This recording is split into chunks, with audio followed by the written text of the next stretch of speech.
বাসায় বসে আছে সাব্বির, সাথে তার মা। তখনই সাব্বিরের হাতের ভাঙা টাচ ফোনটা একটা কল আসলো। সাব্বির ফোনটা রিসিভ করে কানে দিল।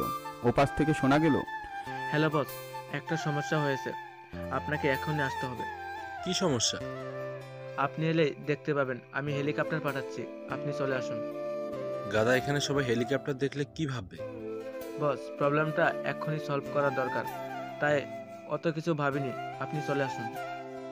আচ্ছা, আমি আসছি। এই বলে সাব্বির ফোনটা কেটে দিল। কে ফোন দিল? আম্মু আমার ফ্রেন্ড ফোন দিয়েছিল। ও আচ্ছা। এই বলে সাব্বিরের মা আবার গল্পে মজে গেলেন সাব্বিরের দূর সম্পর্কের খালার সাথে। আসলে সাব্বির এখানে এসেছে ওর অসুস্থ চাচাকে দেখতে। দেখা শেষ হলে বাড়ি যাওয়ার সময় এখানে এসেছে ওর এই খালার সাথে দেখা করতে। তখনই বাইরে প্রচুর আওয়াজ শোনা গেল। সাব্বিরের মা, খালার ওর খালাতো বোন বাইরে বের হলো দেখার জন্য ব্যাপারটা কি। তখনই সবাই দেখতে পেল আকাশে একটি হেলিকপ্টার উঠছে, যেটি এখানে এসে থেমে গেছে, হয়তো ল্যান্ডিং করবে। কিন্তু এখানে ল্যান্ডিং করবে কিভাবে করবে? এটা একটা ছোট্ট গ্রাম, আর এখানে অতটা জায়গা নেই ল্যান্ডিং করার মতন, কারণ ঘনবসতি। আম্মু, আমাকে একটু যেতে হবে। কেন যাচ্ছি আর এসব কি আমাকে জিজ্ঞেস করো না, উত্তর দিতে পারবো না। বুঝলাম না। আকাশে যে হেলিকপ্টার দেখছো, এটা আমার জন্য এসেছে। মানে হেলিকপ্টার এসেছে তোর জন্য? আমার সাথে মজা করছিস? তোর বাপ দাদা কেউ কোনোদিন এয়ারপোর্টে যেতে পেরেছে, আর তুই উঠবি হেলিকপ্টারে? সাব্বির কোনো জবাব দিল না। হেলিকপ্টারকে সাব্বির একটা পুরনো পরিত্যক্ত মাঠে ল্যান্ড করার ইশারা করলো সাব্বির। খালামার ওর খালাতো বোন অবাক হয়ে চেয়ে আছে সাব্বিরের দিকে, কারণ সবটা তাদের মাথার উপর দিয়ে যাচ্ছে। আমি কিছুই বুঝতে পারছি না, কি বলছিস? বুঝতে হবে না, শুধু দেখে যাও। সাব্বির ওই মাঠে গেল। এলাকার সবাই তাকিয়ে আছে সাব্বিরের দিকে, সবার চোখে প্রশ্নবোধক চিহ্ন আর জানার ইচ্ছে। এলাকার ছোট বাচ্চা সহ সবাই ভিড় জমিয়েছে হেলিকপ্টার দেখার জন্য। সাব্বির হেলিকপ্টারের কাছে যেতেই ভিতর থেকে ক্যাপ্টেন বেরিয়ে আসলো। ওনার হাতে একটা ব্রিফকেস, যেটা সাব্বিরকে দিয়ে দিল, এবং সাব্বির সেটা নিয়ে খালার বাসায় আসলো আবার। কি রে বাবা, কি খুঁজছিস? আর হাতে এটা কি? তেমন কিছু না। এই বলে সাব্বির একটা রুমে ঢুকলো, আর খানিকক্ষণ বাদে বেরিয়ে আসলো পরনের দামি স্যুট বুট আর সানগ্লাস, আর হাতে একটা আইফোন। কি রে বাবা, তুই এগুলো কোথায় পেলি? প্রশ্ন করো না, পরে বলবো।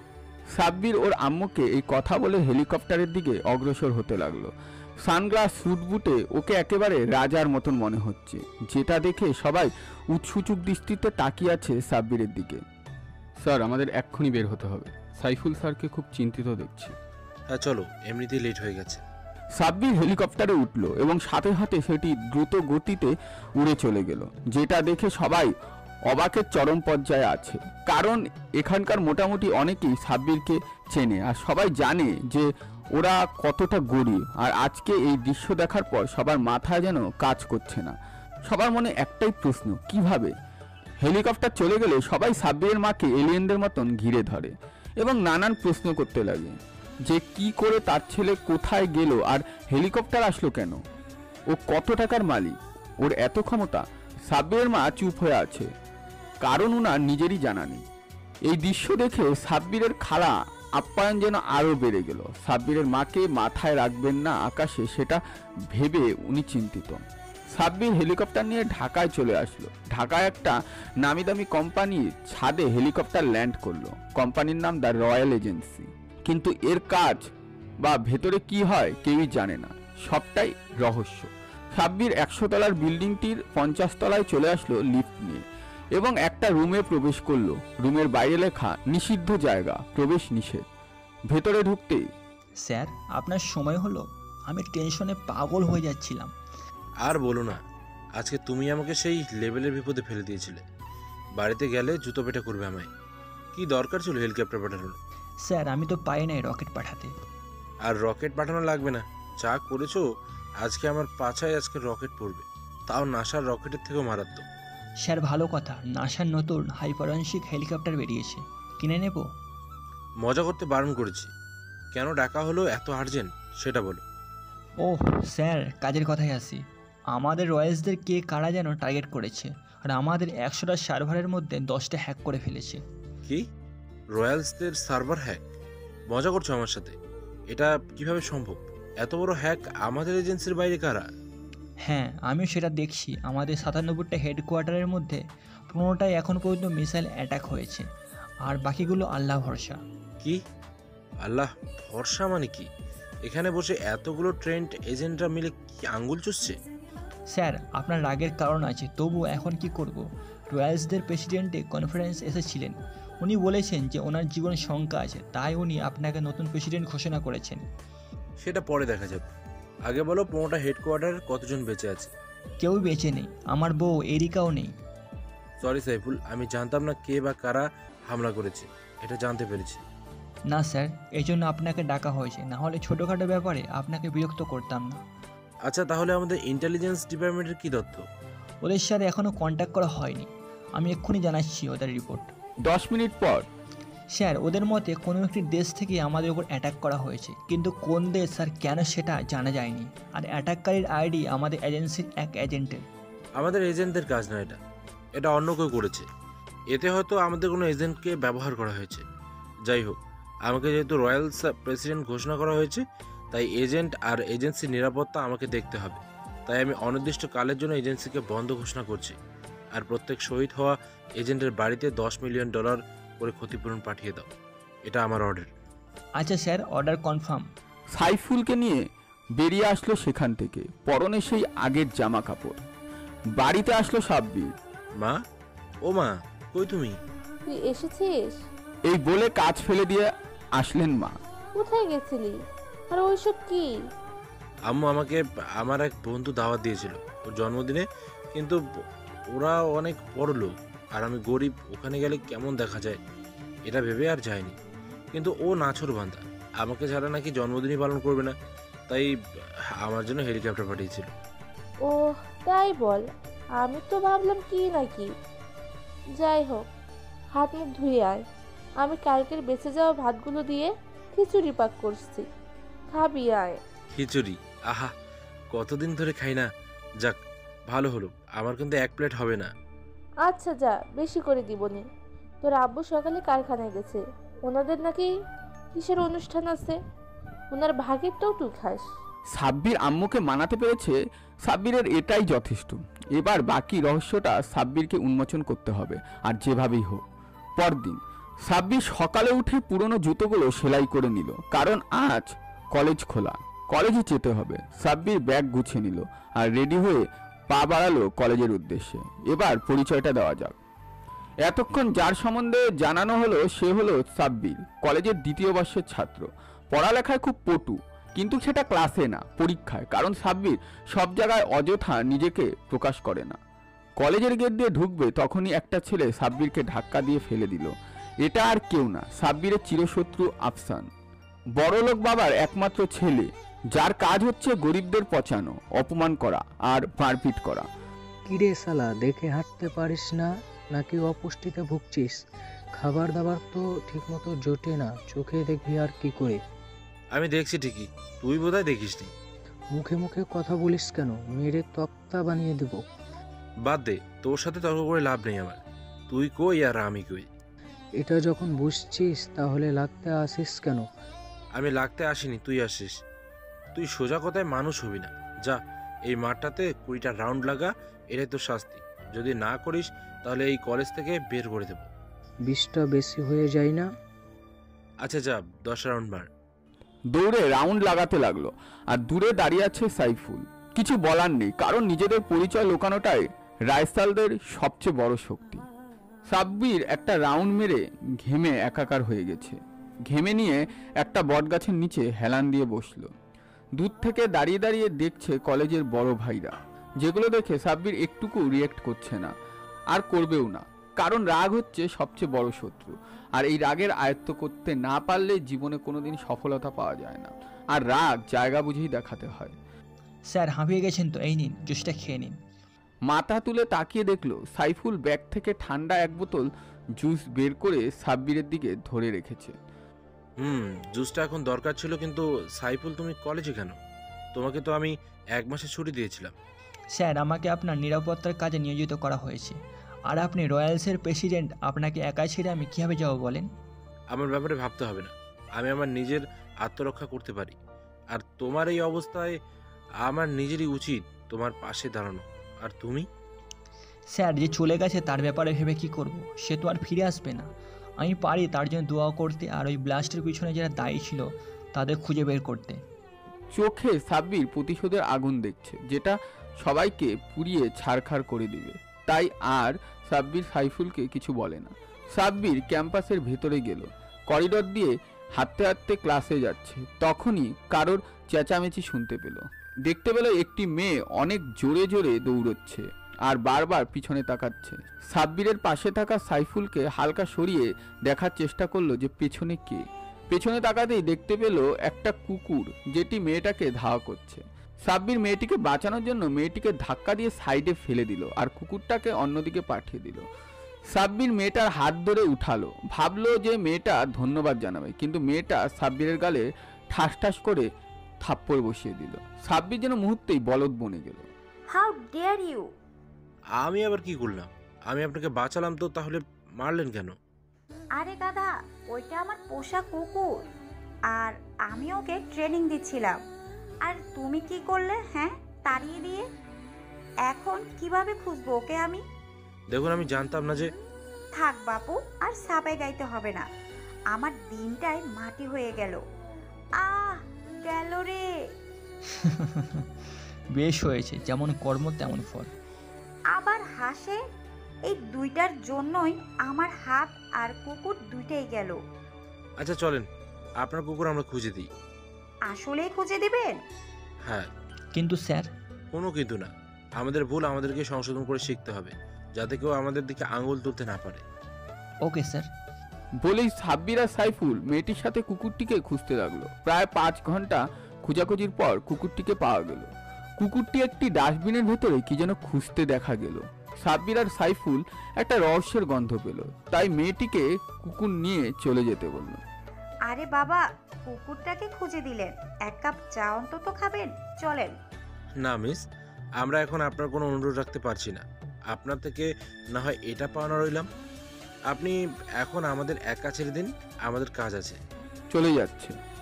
স্যার, আমি যা অনুভব করছি আপনিও কি তাই অনুভব করছেন? হ্যাঁ সাইফুল, একটা লাশের গন্ধ পাচ্ছি, কিন্তু এখানে লাশ নিশ্চিত আছে ওই ডাস্টবিনের ভেতরে, যার জন্য কুকুরটি যাওয়ার সময় পুরোটা সময় ডাস্টবিনের দিকে তাকিয়ে ঘেউ ঘেউ করছিল। স্যার, আমি তার ডাস্টবিনটা চেক করি, আপনি পাশে দাঁড়ান। বলেই সাইফুল ডাস্টবিন চেক করতে লাগলো। ওপরের দিকটা থেকে খানিকটা ময়লা সরাতেই কার যেন একটা মাথা বেরিয়ে আসলো। সাইফুল একটু ঘাবড়ে গেল। সাইফুল, তুমি না পারলে সরো, আমি দেখছি। না স্যার, আপনাকে লাগবে না, আমি শুরু করেছি, আমি শেষ করব। ময়লা সরাতেই এবার চেহারাটা দেখা গেল, যা দেখে সাব্বির আর সাইফুল দুজনই এক মুহূর্তের জন্য আটকে উঠল। কারণ এটা আর কেউ না, রয়্যাল এজেন্সির এক্স প্রেসিডেন্ট মিস্টার ফাক্কি গুঞ্জারেজ। স্যার, এটা কিভাবে সম্ভব? আমিও ভাবছি এটা, কিন্তু এটা নিশ্চিত আমাদের ফিক্কি সাহেব। সাইফুল, তুমি বাড়িটাকে সরিয়ে ওই মাঠে নিয়ে চলে, আমি এজেন্সি থেকে মেডিকেল টিমে কল করছি। বডিটাকে টেনে হিঁচড়ে মাঠে নিয়ে গেল, আর এদিকে সাব্বির তাড়াহুড়ো করে এজেন্সিতে কল লাগালো, কারণ কেউ দেখে ফেললে পুলিশ কেস হয়ে যাবে, তখন লোক জানাজানি হবে, আর এটাই সব থেকে বড় ভয়। কিছুক্ষণের ভেতরই একটা হেলিকপ্টার চলে আসে, আর লাশটাকে নিয়ে 2 জন লোক নামলো, যাদের গায়ে সাদা অ্যাপ্রন, কিন্তু ফিক্কির গলায় হাত দেওয়ার সাথে সাথেই ফিক্কি দাঁড়িয়ে পড়লো আর পকেট থেকে বন্দুক বের করে চারিদিকে পাগলের মতন গুলি করতে লাগলো। আর ভাববার বিষয়টি এটাই যে ফিক্কি সাহেব চোখ দুটো বন্ধ ছিল। গুলিগুলো শেষ হতেই মেডিকেল টিম ওনাকে পিছন থেকে ধরতে গেল, কিন্তু সাথে সাথে উনি মাটিতে পড়ে গেলেন। ডাক্তাররা বডিতে হাত দিয়ে বডিটাকে চেক করে বলল উনি মারা গেছে প্রায় 2 দিন যাবত। তাহলে উনি দাঁড়িয়ে গুলি করেছিলেন যে? এটা কিভাবে সম্ভব ডাক্তার সাহেব? মরা মানুষকে কখনো গুলি করতে দেখেছেন? না, দেখিনি, তবে এর পিছনে নিশ্চিত কোনো মেডিকেল টার্ম আছে। আমাদের সেটা খুঁজে বের করতে হবে। আমরা বডিটাকে নিয়ে যাচ্ছি, প্রেসিডেন্ট। আচ্ছা যান, আর বডিটার সম্পূর্ণ পোস্টমর্টম ডিটেল আমার আজ রাতের মধ্যেই চাই, এটা any cost. Okay sir, as your wish. বলেই বডিটাকে হেলিকপ্টারে তোলা হলো, আর হেলিকপ্টারটা সেখান থেকে চলে গেল।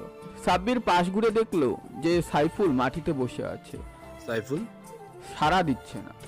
সাইফুল? সাইফুল? Yes sir. কোথায় হারিয়ে গেছিলে? হ্যাঁ স্যার আমি আর এসব মেনে নিতে পারছি না।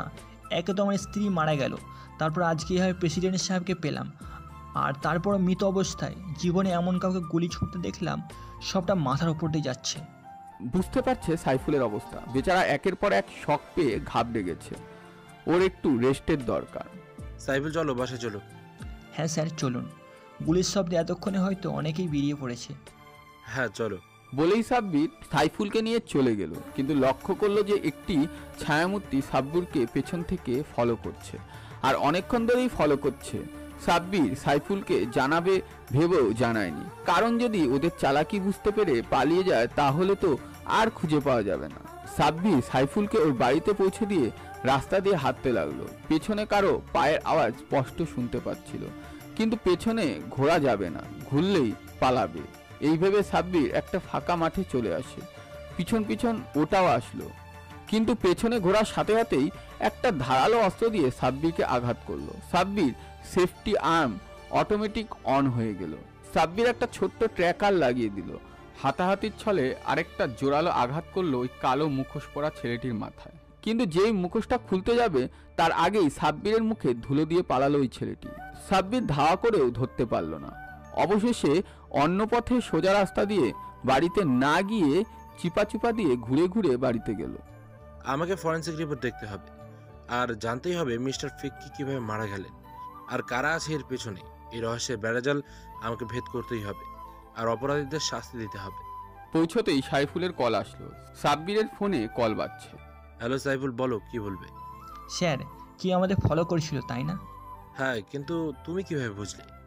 স্যার আপনি বোধহয় ভুলে গেছেন, আমাদের প্রত্যেকের হাতে একটা ঘড়ি থাকে যেটা আমাদের লোকেশনের উপর নজর রাখে। আর সেই লোকেশন চেক করতে গিয়ে পেলাম যে আপনি আমাকে বাড়ি রেখে গিয়ে যাওয়ার সময় অনেক গলি দিয়ে ঘুরে ঘুরে বাড়িতে গেছেন। আর আমরা এটা তখনই করি যখন শত্রুদের বিভ্রান্ত করার চেষ্টা করি। হ্যাঁ, কথা যা বলেছে সত্যি বলেছে, কিন্তু আমাদের ঠিকানা সম্বন্ধে কিভাবে জানতে পারলো এটাই আমার মাথায় আসছে না। আমাদের জন্য এই এলাকা আর সেফ না, আমাদের অন্য কোথাও শিফট হতে হবে। হ্যাঁ স্যার, আমিও সেটাই ভাবছিলাম। ও হ্যাঁ স্যার, যেটার জন্য ফোন দিয়েছিলাম, ফিক্কি স্যারের পোস্টমর্টম রিপোর্ট পেয়েছেন? হ্যাঁ পেয়েছি, আর রিপোর্ট দেখে আমি শকড, কারণ ওনাকে পয়জন দেওয়া হয়েছে, আর তাও একটা বিরল প্রজাতির সাপের। এই ধরনের সাপ কেবল আফ্রিকার অ্যামাজনে পাওয়া যায়।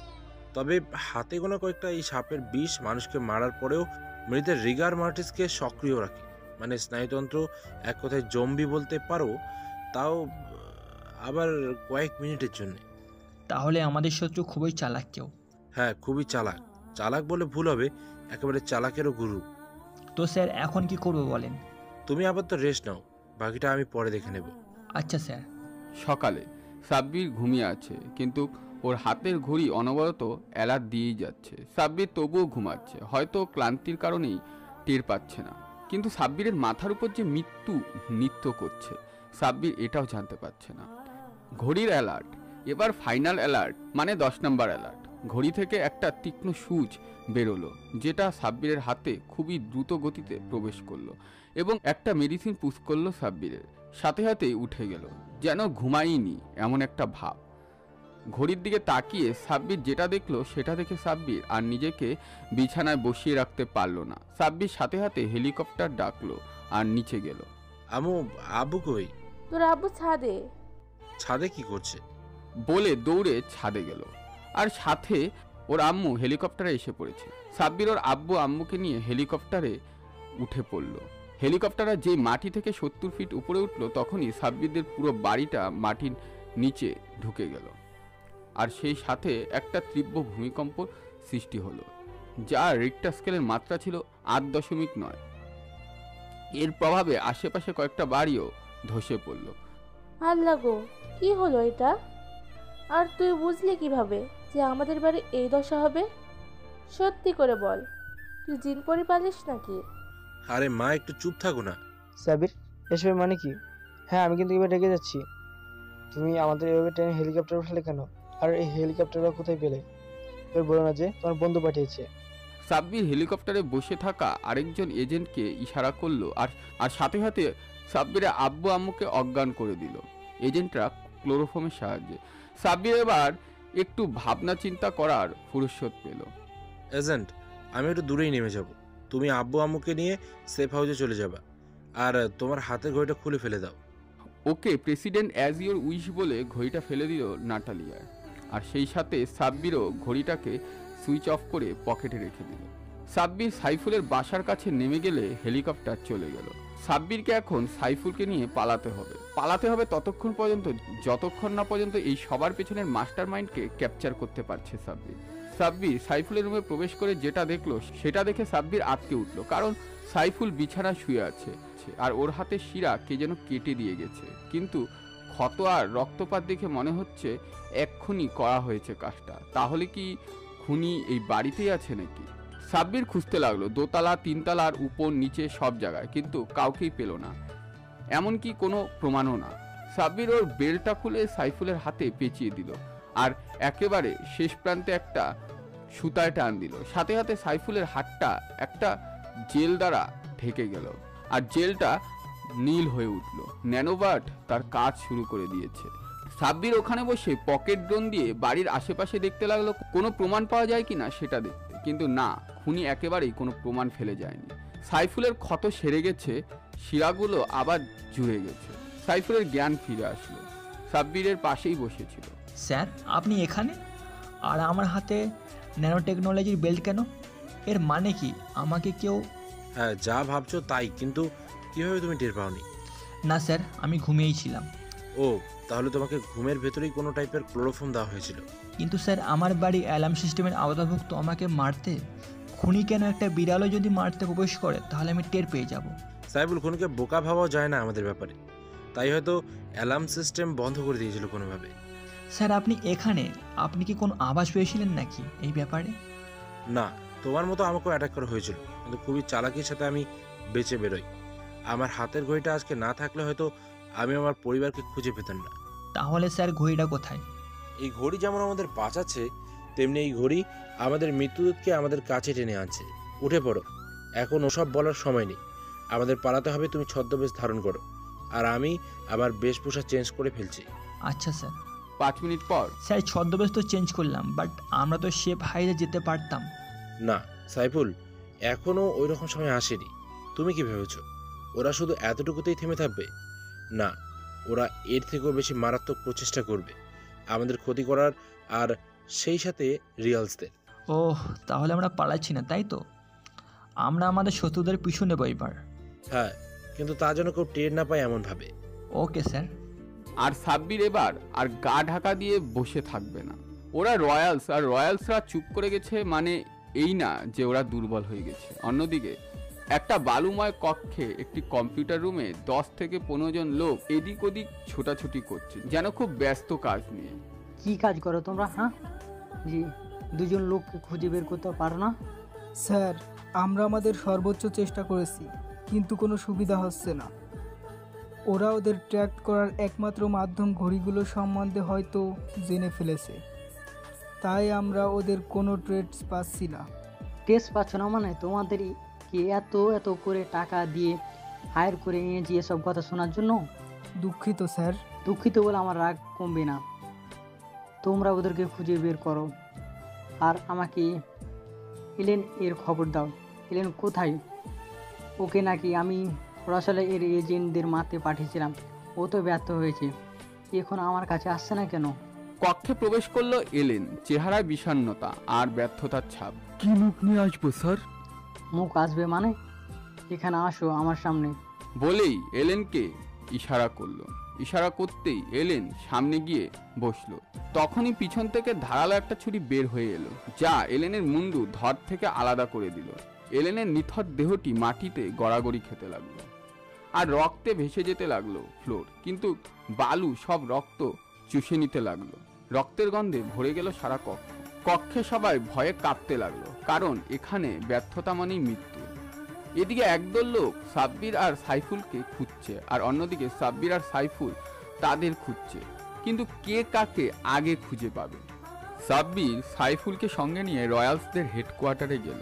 সেখানে ঢোকা আগে যেমন সহজ ছিল, এখন ততটা সহজ না, কারণ আগে সাব্বির অফিসিয়ালি প্রবেশ করত আর এখন আনঅফিসিয়ালি। সাব্বির সেই রুমে বসে আছে যেখানে সবাই সাব্বির রয়্যালসদের ধ্বংসের খবর পেয়েছিল।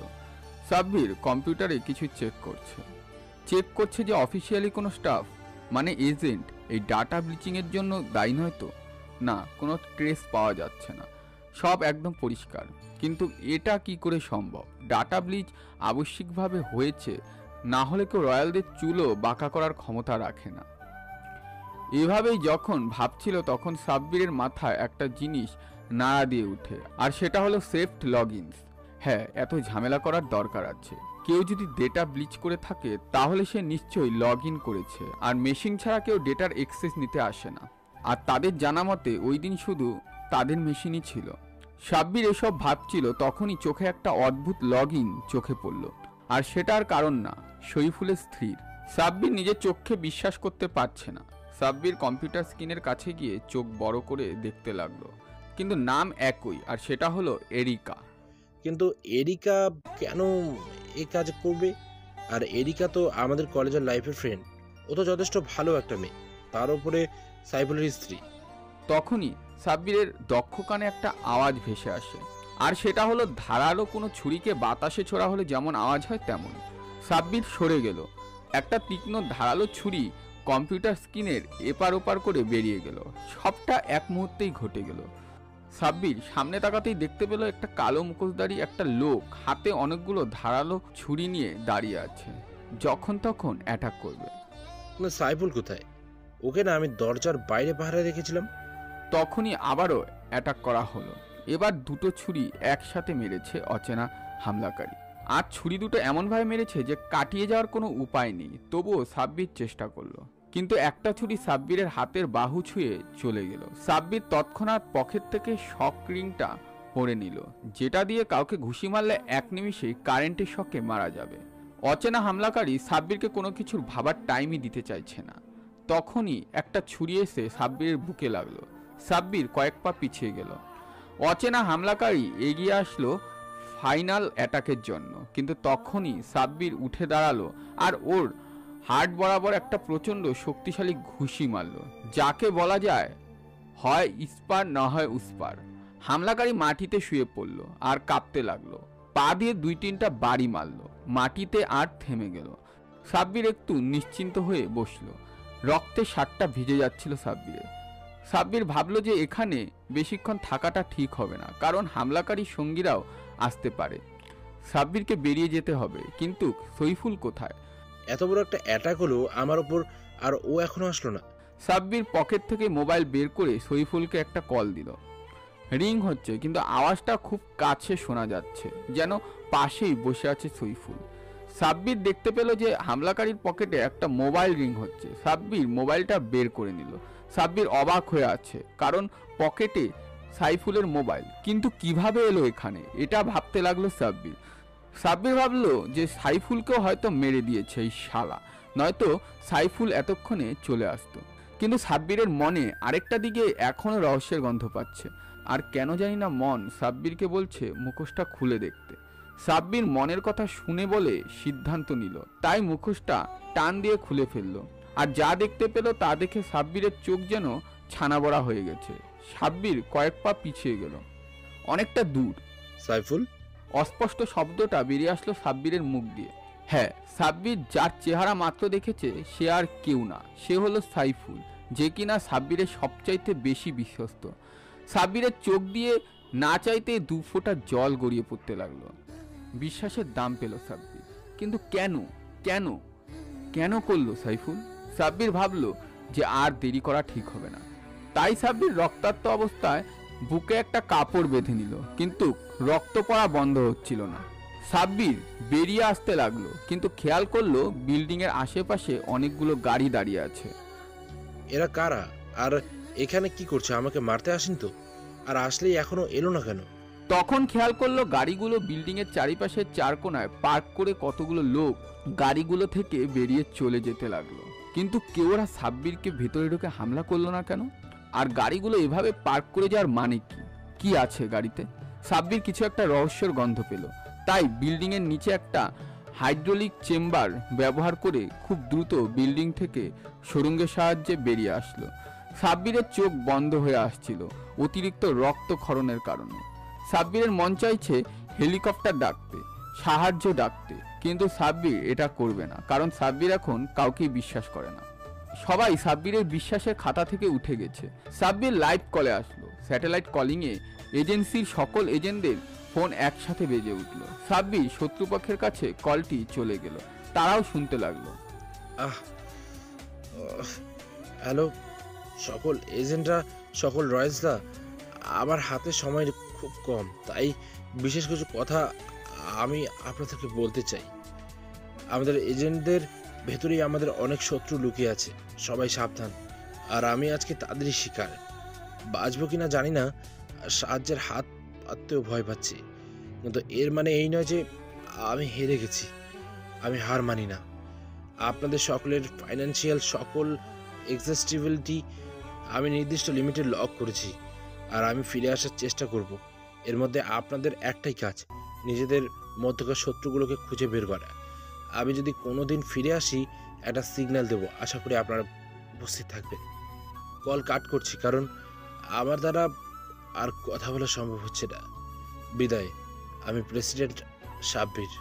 বলেই কল কেটে দিল, আর সাব্বির ফোনটা অনেকটা দূরেই ছুঁড়ে মারল। এজেন্টটা এতক্ষণ সাব্বিরের মানে তাদের প্রেসিডেন্টের কথা শুনছিল। অনেক আবেগে কেঁদে দিয়েছে, আবার অনেক রাগে ফুঁসছে ভেতরকার শত্রুদের কথা ভেবে, কিন্তু এই বক্তব্য কিছু মানুষের মনে ভয় ছড়িয়ে দিয়েছে। সাব্বির এক পা দুপা করে মেইন রোডের দিকে গেল, কিন্তু তখনই একটা বিকট শব্দে ভেঙে পড়ল রয়্যালস টাওয়ার। এর মানে ওরা সাব্বিরকে বিল্ডিংয়ের ভেতরেই মেরে ফেলার চেষ্টা করছিল। সাব্বির রোডের সাইডে শুয়ে পড়ল আর জ্ঞান হারালো। একবার কারো ডাকে জ্ঞান ফিরল, চেয়ে দেখে কে যেন হাত বাড়িয়ে দাঁড়িয়ে আছে। সাব্বির হাত উঁচু করার চেষ্টায় আবার জ্ঞান হারালো। সাব্বির অবশেষে সাহায্য পেল। দুজন এসে সাব্বিরকে সাবধানে গাড়িতে বসিয়ে গাড়ি নিয়ে সোজা বাসায় গেল এবং সাব্বিরকে গাড়ি থেকে নামিয়ে সাব্বিরকে চেক আপ করতে লাগলো, কারণ ওনারা দুজনই সার্জন। সাব্বিরের শরীর থেকে অনেক রক্ত বেরিয়ে গেছে, তাই নতুন করে অনেক রক্ত দিতে হয়েছে। সাব্বিরের জ্ঞান ফিরলে সাব্বির নিজেকে একটা সাদা কক্ষে আবিষ্কার করলো, বুকে ব্যান্ডেজ আর ক্ষত সেলাই। আমি কোথায় আছি? আপনি আমার বাড়িতে আছেন। কথাটি বলেই সাব্বিরের সামনে একটি মেয়ে এলো, সাদা কোট পরে। দুঃখিত, আপনি কি আমাকে নতুন জীবন দিয়েছেন? এভাবে বলবেন না, আমি জাস্ট সাধারণ একজন মানুষ। আমি আপনাকে জীবন দিব কিভাবে? আপনার আয়ু ছিল, আপনি বেঁচে গেছেন। তার মুখ আর হাসি দেখে সাব্বিরের মন কেমন যেন একটা দোল খেতে লাগলো। সাব্বিরের মুখেও একটা হাসি চলে আসলো, না চাইতো। আপনি রেস্ট নিন, এভাবে বসে থাকলে সমস্যা হবে। ও আচ্ছা। সাব্বির শুয়ে পড়লো। আপনার নামই তো জানা হলো না। আমি ঈশা রহমান ইরা। আপনি? আমি রাফসান। ও আচ্ছা, আপনার সাথে পরিচিত হয়ে ভালো লাগলো, কিন্তু আপনি রয়্যালস টাওয়ারের ওখানে কি করছিলেন? সাব্বির কি বলবে ভাবছে, কিন্তু আসল পরিচয় বলবে না বলে ঠিক করলো। ও, আমি ওইখান দিয়ে যাচ্ছিলাম, তখন কতগুলো ছিনতাইকারী মিলে আমাকে আঘাত করলো। সাব্বির মিথ্যা বলল, কারণ সত্য ওই বিপদ ডেকে আনতে পারে। ও আচ্ছা, খুব বড় বাঁচা বেঁচেছেন। ইরা মা, ইরা কই তুই? বলেই চেঁচাতে চেঁচাতে একজন বয়স্ক লোক রুমে ঢুকলো। কি হলো বাবা? টিভিতে খবর দেখেছিস? না বাবা, কেন?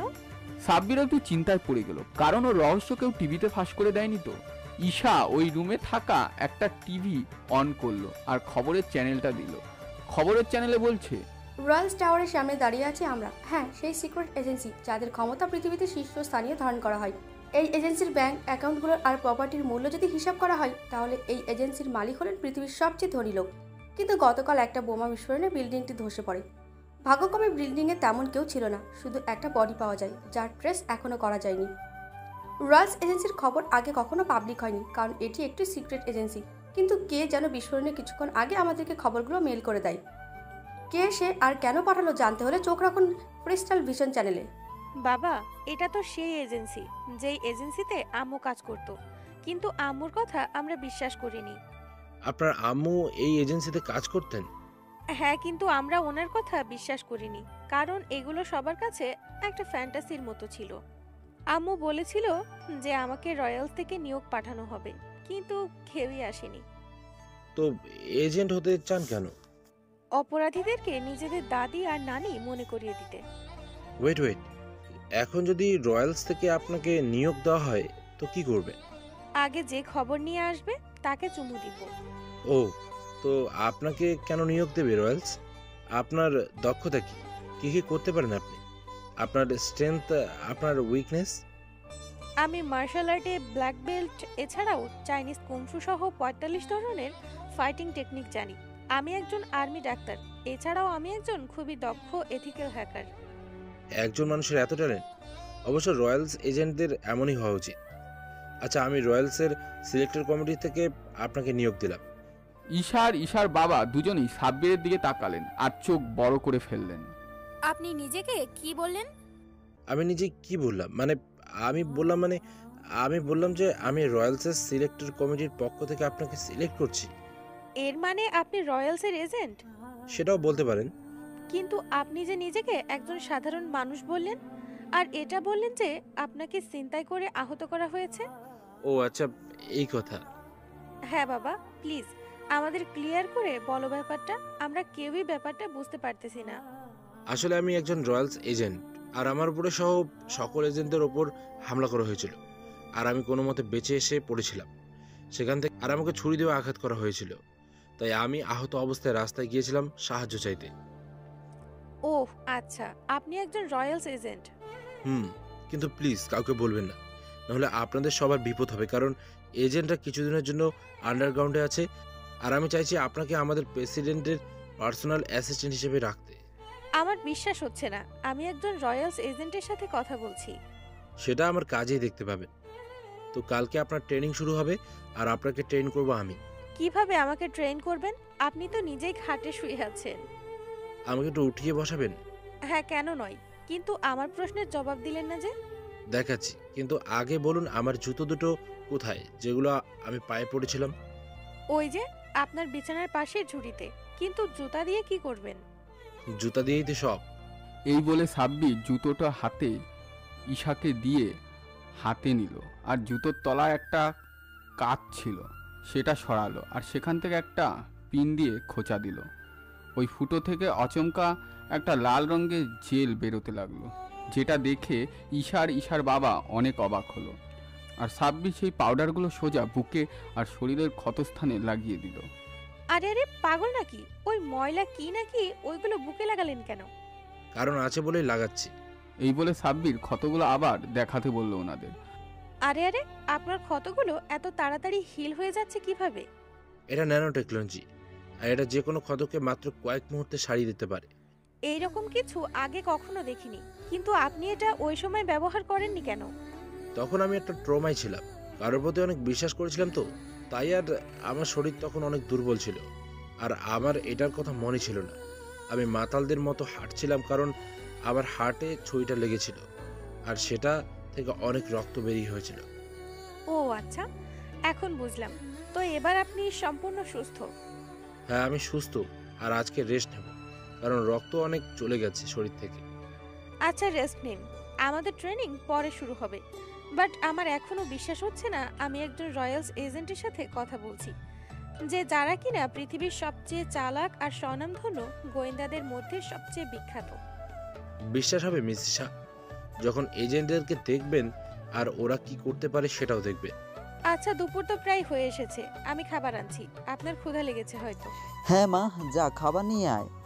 আর আমিও যাই, আমার হাসপাতালে যেতে হবে। বাবা না খেয়ে চলে যাবে? কিন্তু ওখানে গিয়ে কিছু খেয়ে নিব, তুই চিন্তা করিস না। বাবা সাব্বির, আমি তাহলে যাই, কেমন? আচ্ছা আঙ্কেল। ঈশার বাবা চলে গেলে ঈশা আর সাব্বির একসাথে লাঞ্চ করে নিল, আর লাঞ্চ শেষে সাব্বির ঈশাকে রয়্যালসদের ইতিহাস শোনাতে লাগলো, কিন্তু সিক্রেটগুলো না। ঈশা খুবই মনোযোগ দিয়ে শুনছিল, যেন ঘটনাটার মধ্যে ঢুকে গেছে। কিন্তু হঠাৎ সাব্বির খেয়াল করলো যে ঈশা ঘুমিয়ে গেছে। সাব্বির একটু রাগ হলো, কারণ সে খুবই গুরুত্বপূর্ণ বিষয় নিয়ে কথা বলছিল। কিন্তু কিছু বলল না ঈশাকে, ধরে রুমে নিয়ে গেল, শুয়ে দিল, আর নিজে এসে অন্য রুমে শুয়ে পড়ল। ঈশাকে যে কোনোভাবেই হোক একজন টপ ক্লাস রয়্যালস এজেন্ট বানাতেই হবে সাব্বিরের নিজের অ্যাসিস্ট্যান্ট হিসেবে, কারণ প্রেসিডেন্ট তো সাব্বির নিজেই। এক সপ্তাহ পর ঈশা এখন অনেকটাই উন্নতি করেছে। ঈশার ট্রেনিংয়েও কমতি রাখেনি সাব্বির, পুরো বাড়িটাকে একটা ট্রেনিং ইনস্টিটিউট বানিয়ে ফেলেছে। ঈশার ট্রেনিং 50% কমপ্লিট হয়েছে। আর 10 দিনে ঈশাকে কড়া ট্রেনিং দিবে সাব্বির, যেন শত্রুর আঘাত থেকে মুখ থবড়ে না পড়ে যায় ঈশা। আর রয়্যালস এজেন্টের মতন লড়াই করার ক্ষমতা আর বিচক্ষণতার সাথে সব ধরনের পরিস্থিতিতে নিজেকে সামলে নিয়ে ঠান্ডা মাথায় সিদ্ধান্ত নিতে পারে। ঈশা মাত্র 10 কিলোমিটার দৌড়ে আসলো, হাঁপাচ্ছে। সাব্বির পানির বোতল এগিয়ে দিয়ে বলল, হাঁপিয়ে পড়লে চলবে না এজেন্ট ঈশা, আরও দমদার হতে হবে যেন শত্রু হাঁপিয়ে যায়। আমি আমার সর্বোচ্চ চেষ্টা করছি নিজেকে প্রমাণ করার, কিন্তু কেমন যেন একটু নার্ভাস লাগছে। নার্ভাস লাগছে? লাগবে, কোনো কিছু হঠাৎ করে হয়ে যায় না, ধীরে ধীরে হয়।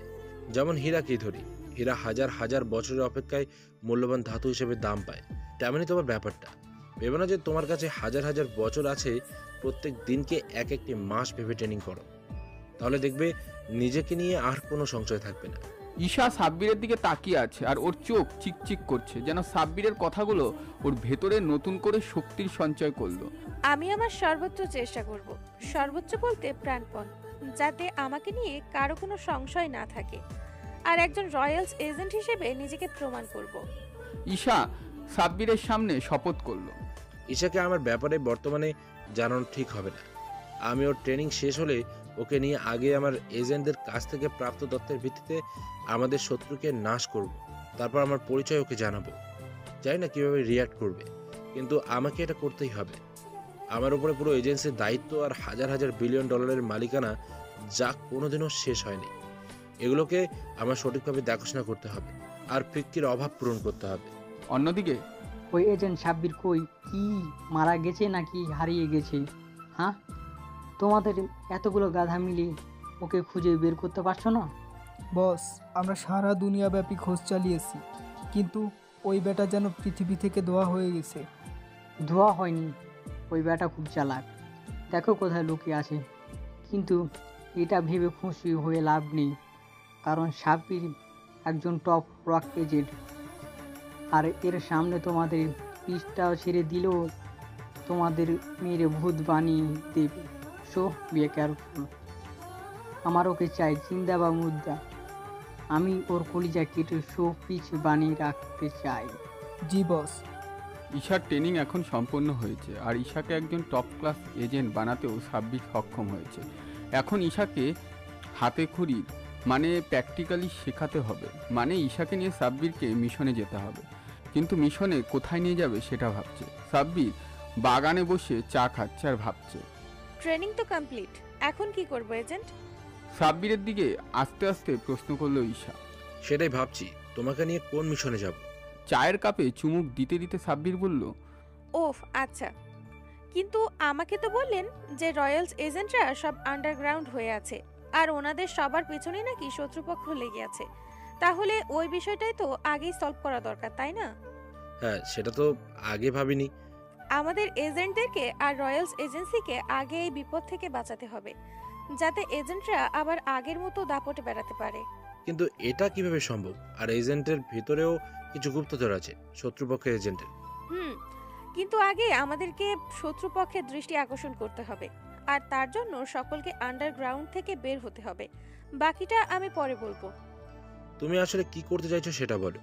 আমি কিছুই করতে চাইছি না, জাস্ট শত্রুপক্ষের চাল ওদের উপরেই খাটাতে চাইছি, যার জন্য আগে আমাদের সকলকে বিপক্ষ এজেন্ট সহ আমাদের এজেন্টদেরকে একসাথে একটা মিটিংয়ে ডাকতে হবে।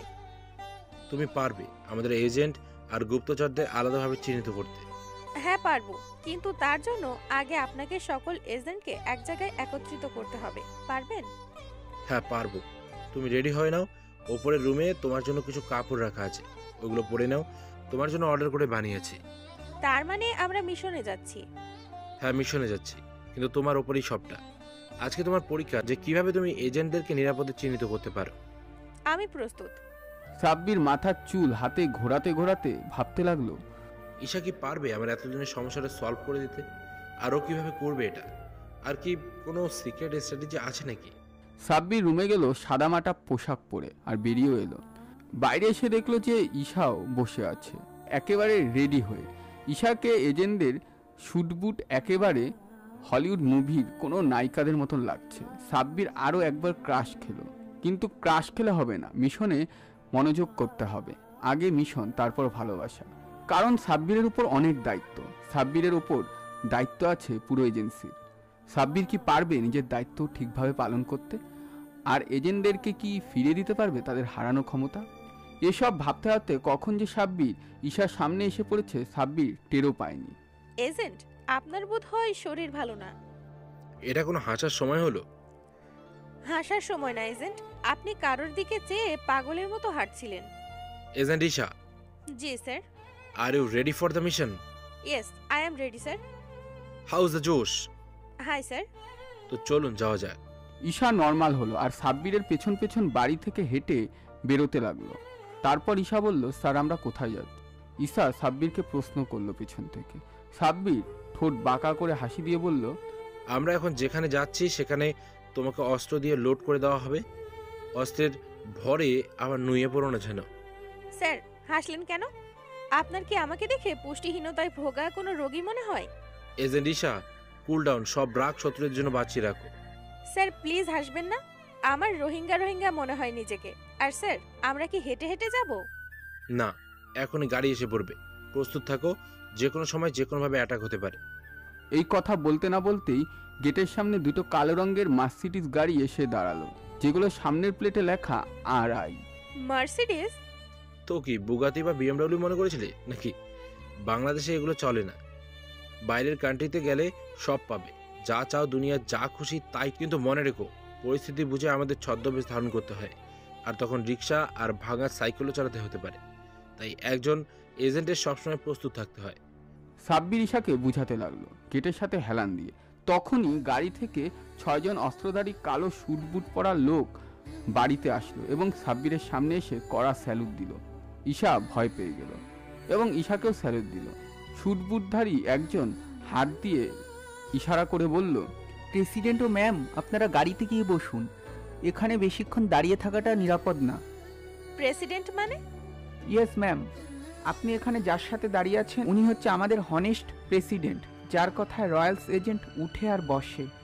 ঈশার মাথা এখন কাজ করছে না, কারণ এতদিন সে যাকে একজন সাধারণ এজেন্ট ভেবে এসেছে সে নাকি রয়্যালদের প্রেসিডেন্ট, যাকে সবাই এক নামে মানে এজেন্ট 001 নামে চেনে।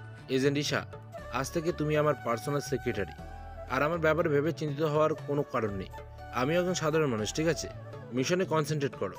Yes sir. গাড়িতে উঠতে গেলে দুজন গার্ড গেট খুলে দেয় আর সাব্বির গাড়িতে উঠে পড়ে। কিন্তু ঈশাকে বাইরে দাঁড়িয়ে থাকতে দেখে সাব্বির একটু হাসে।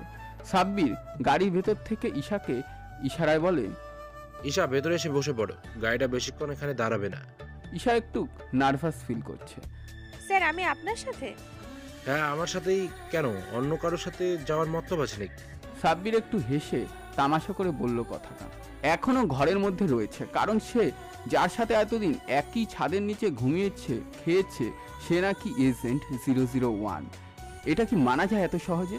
ঈশার ঘোর কাটলো সাব্বিরের ডাকে। এজেন্ট দাঁড়িয়ে না থেকে ভেতরে এসে বসে পড়ো, আমাদের মিশন আছে। ঈশা ওখানে দাঁড়িয়ে না থেকে গাড়ির দরজায় হাত রেখে ভেতরে ঢুকে গেল। গাড়ি চলতে লাগলো নিজের গতিতে। এজেন্টদের বলা হয়েছে একটা ফাঁকা জায়গায় একত্রিত হতে, কিন্তু কোন জায়গা কিছুই বলা হয়নি। আর এটাও বলা হয়নি যে প্রেসিডেন্ট সাব্বির বেঁচে আছেন। ঈশা গাড়ির ভেতর বসে আছে সাব্বিরের সাথে। সাব্বির ল্যাপটপে কিছু কাজ করছে আর ঈশা ড্যাব ড্যাব করে তাকিয়ে আছে সাব্বিরের দিকে। গাড়িটা শহর থেকে অনেকটা দূরে চলে এসেছে আর একটা গ্রামীণ জনমানবহীন জায়গায় এসে পৌঁছেছে। সাব্বির গাড়ি থেকে নামতে গেলে গার্ডসরা এসে দরজা খুলে দেয়। সাব্বির গাড়ি থেকে নেমে দাঁড়ায় আর সেই সাথে ঈশাও। ঈশা এগিয়ে গিয়ে সব জড়তা কাটিয়ে বলে ওঠে, স্যার এখানে আসলাম কেন? আর এজেন্টরা সবাই কোথায়? এজেন্টদেরকে খুঁজছে ঈশা। এজেন্টরা আসবে, আমি ডাকলে চলে আসবে, চিন্তা করো না। সাব্বির গাড়ির সাথে জুতো ঠেকিয়ে হেলান দিয়ে মুচকি হাসি দিয়ে কথাটা বলল। স্যার ওনাদের আসতে আসতে তো একটু সময় লাগবে তাই না? তাহলে একটা প্রশ্ন করতাম, যদি উত্তর দিতেন। যদি কিছু মনে না করেন তাহলে। প্রশ্ন? হ্যাঁ করতেই পারো, অধিকার আছে এজেন্টদের এটা জানার অধিকার যে আমি কিভাবে এখানে এসে পৌঁছালাম। তাহলে বলুন, আপনি প্রেসিডেন্ট কিভাবে হলেন? ভালো প্রশ্ন ছিল। আমার জীবনটাই একটা ইতিহাস, আর সেটাকে কোনোদিনও জানতে চাইনি। আর তুমি সেটা জানতে চাও। হ্যাঁ আমি জানতে চাই। আপনার মতো এত কম বয়সী একটা ছেলে কিভাবে এই পর্যন্ত এত কম সময়ে এলেন, কিভাবে এই সাফল্য পেলেন আমি জানতে চাই, প্লিজ বলুন। এত রিকোয়েস্ট করছি যখন, তখন আমি বলবো, কিন্তু যা বললো সেগুলো কোনোদিনই কাউকে বলিনি। আর তোমাকেই বলছি, 5 বছর আগে, তখন আমার বয়স ছিল 12 বছর। আমি তখন ক্লাস 6-এর ছাত্র ছিলাম। আর আমি, আমার বাবা, আমার মা এই নিয়ে খুব সুন্দর করে চলছিল আমার জীবন। কিন্তু একদিন আমার জীবনে টুইস্ট আসলো, মানে আমার বর্তমানে যাত্রা শুরু। সময়টা ছিল রাত, আর আমি আব্বুর সাথে ফ্যাক্টরি থেকে বাসায় ফিরছিলাম। আব্বু আমাকে অনেক ভালোবাসতো, তাই আমাকে মাঝে মাঝে সাথে নিয়ে বসিয়ে রাখতেন। তো ওই দিন ছোট্ট সাব্বির আর তার বাবা বাড়িতে ফিরছিল। সাব্বির ওর বাবার কাঁধে বসেছিল। হঠাৎ ওর আব্বু রাস্তায় থেমে গেল। কি হল আব্বু, হঠাৎ করে থেমে গেলে কেন? বাবা, আমি বোধহয় চাবিটা ফ্যাক্টরিতে ফেলে এসেছি। এখন আবার ফ্যাক্টরিতে যেতে হবে। তুই এই পাশে চায়ের দোকানে দাঁড়া, আমি যাবো আর আসবো। সাব্বিরের আব্বু সাব্বিরকে একটা বন্ধ হয়ে যাওয়া দোকানের সামনে বসিয়ে দিল আর চলে গেল। ছোট সাব্বির বসে বসে পকেটে থাকা 1-2টা টাকার কয়েন নিয়ে খেলতে লাগলো। আশেপাশে রাতের ভয় তার করে না, সে বরাবরের মতোই সাহসী। প্রায় 5 মিনিট হয়ে গেল, কিন্তু সাব্বিরের আব্বু এলো না। সাব্বির এদিক ওদিক তাকিয়ে দেখতে লাগলো তার বাবা আসে কিনা। কিন্তু তখনই আকাশে কিছু একটা চোখে পড়ল। একটা হেলিকপ্টার আগুন জ্বলা অবস্থায় পাশে থাকা মাঠের দিকে পড়ছে, আর তার পিছনে আরেকটা হেলিকপ্টার। ব্যাপারটা ছোট সাব্বির বুঝতে না পেরে এগিয়ে গেল দেখার জন্য। মনের কৌতূহল তাকে টেনে নিয়ে গেল। সাব্বির একটা গাছের আড়ালে দাঁড়িয়ে দেখছিল। আগুন লাগা হেলিকপ্টারটা মাটিতে আছড়ে পড়ল, আর সেটা থেকে একটা ক্যাপসুল বেরিয়ে এলো। আর সেই ক্যাপসুল থেকে একজন বয়স্ক লোক বেরিয়ে আসলো। সেটা ছিল এক্স প্রেসিডেন্ট ফিক্কি। উনি বেরিয়েই ব্যথায় চেঁচাতে লাগলো। আগুনে ওনার হাত আর পায়ের অনেক অংশ তাপে ঝলসে গেছে। কিন্তু তখনই ওপরে উঠতে থাকা হেলিকপ্টাররা মাটিতে নেমে এলো, আর সেখান থেকে 2জন লোক বেরিয়ে আসলো, যাদের হাতে অস্ত্রশস্ত্র, যেগুলো তাক করা ফিক্কি সাহেবের দিকে। ছোট সাব্বির গাছের আড়ালে দাঁড়িয়ে সবটা দেখছিল। ফিক্কি সাহেব পায়ের এখান থেকে রাখা পিস্তলটা বের করে এক একজনকে গুলি করলেন, এবং একটা লাশ পড়ে গেল।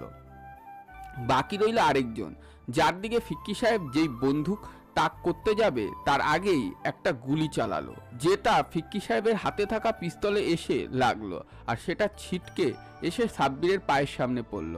ছোট সাব্বির কৌতূহলবশত পিস্তলটা হাতে তুলে নিল, কিন্তু পিস্তলটা অনেকটাই গরম হয়েছিল, কারণ মাত্রই গুলি চলেছে। ওইদিকে কি হলো প্রেসিডেন্ট? ফিকি আর তো তুমি শেষ। আর তোমাদের এজেন্সি কি হবে? তোমাদের এজেন্সি যেটা তোমাদের পূর্বপুরুষরা প্রতিষ্ঠিত করেছিল সাধারণ মানুষদের নিরাপত্তার জন্য। আমার কি হবে তা নিয়ে তোমাকে ভাবতে হবে না, কিন্তু তোমার উদ্দেশ্য কখনো সফল হবে না, কারণ আমি এখনো মরে যাইনি, আর আমার এজেন্সিও এখনো রানিং। এটা কখনো বন্ধ হবে কিনা জানি না, তবে এতটুকু জানি যে আমার মৃত্যুর আগে তুমি কিছুই করতে পারবে না। তুমি পিস্তলধারী লোকটি ট্রিগারে হাত রেখে বলতে লাগলো, বাহ, তোমার তো ভালোই জোশ আছে। এখনো ঘুষ খেয়েও হুঁশ এলো না তোমার।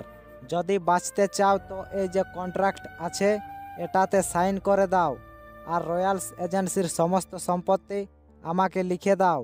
আমি তোমার জান ভিক্ষা দিয়ে দেব। সম্ভব না, আমি বেঁচে থাকতে এটা সম্ভব না। আমি মরে গেলে তুমি যা খুশি করো, কিন্তু আমি বেঁচে থাকতে এটা সম্ভব না।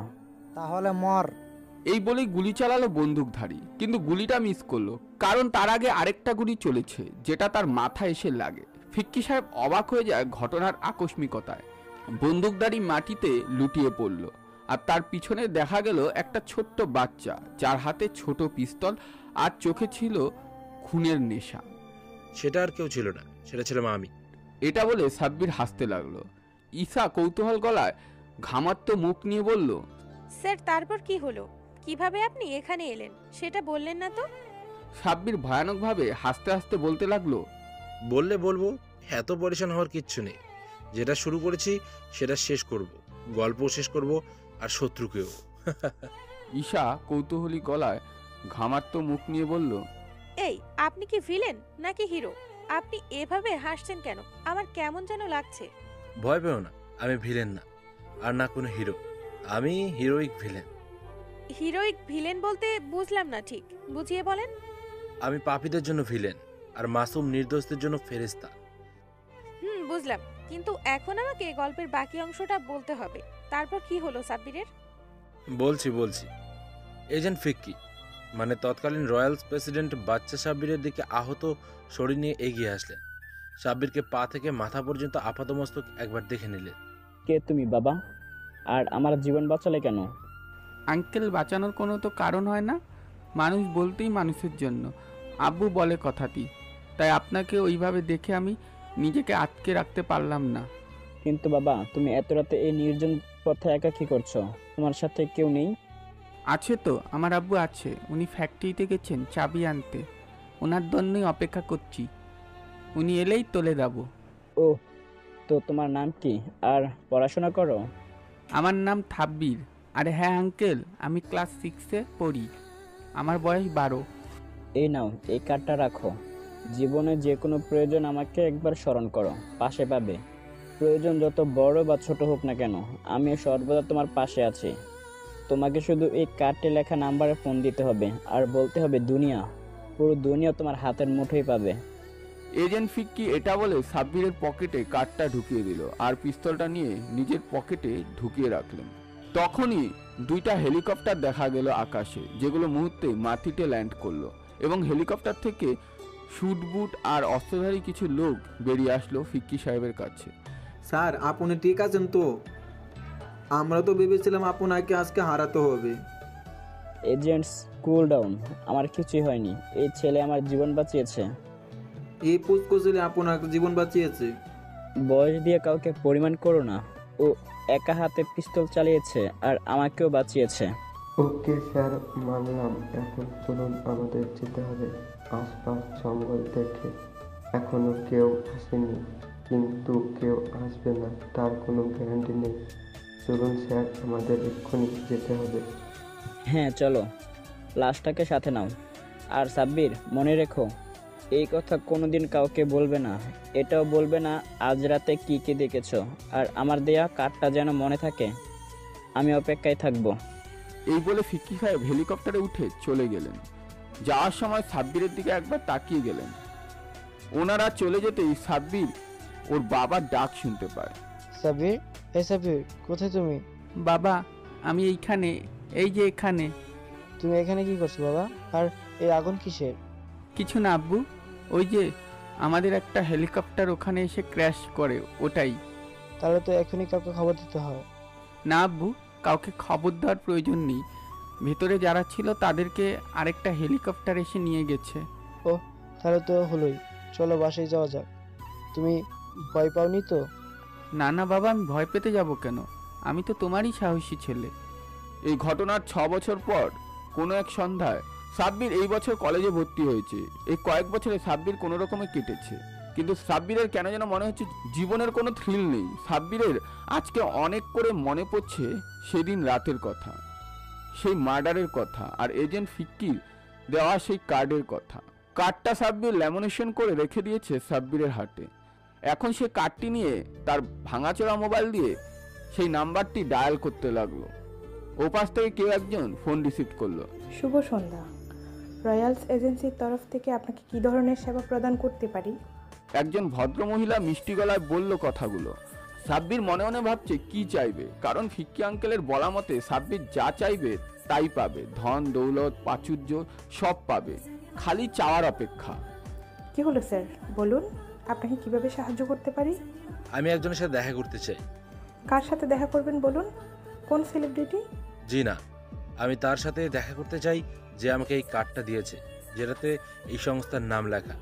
জি, আপনি কার্ডে লেখা নামটি বলুন, আমরা যথাশীঘ্রই আপনার সাথে তার দেখা করিয়ে দিব। ও আচ্ছা, কার্ডে লেখা আছে এজেন্ট 001, এছাড়া কোনো নাম নেই। এজেন্ট 01? জি, কিন্তু এমন চমকে উঠলেন কেন? উনি নিজে আপনাকে কার্ডটি দিয়েছেন? জি স্যার, আমরা আপনার লোকেশন সেভ করে রেখেছি। খুব শীঘ্রই তার দেখা পাবেন। এছাড়া অন্য কোনো সাহায্য করতে পারি? যেভাবে বলছেন যেন যা চাইবো তাই দিয়ে দেবেন।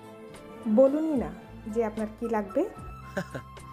আমার এত পরিমাণ টাকা লাগবে যাতে আমি সারা জীবন বসে খেলেও শেষ হয় না। এবার বলেন, দিতে পারবেন? অ্যাকাউন্ট নাম্বার বলুন। সাব্বির কি শুনলো যেন ওর নিজেরও বিশ্বাস হলো না। মনে হচ্ছে নেটওয়ার্ক সমস্যা। কি হলো বললেন না যে?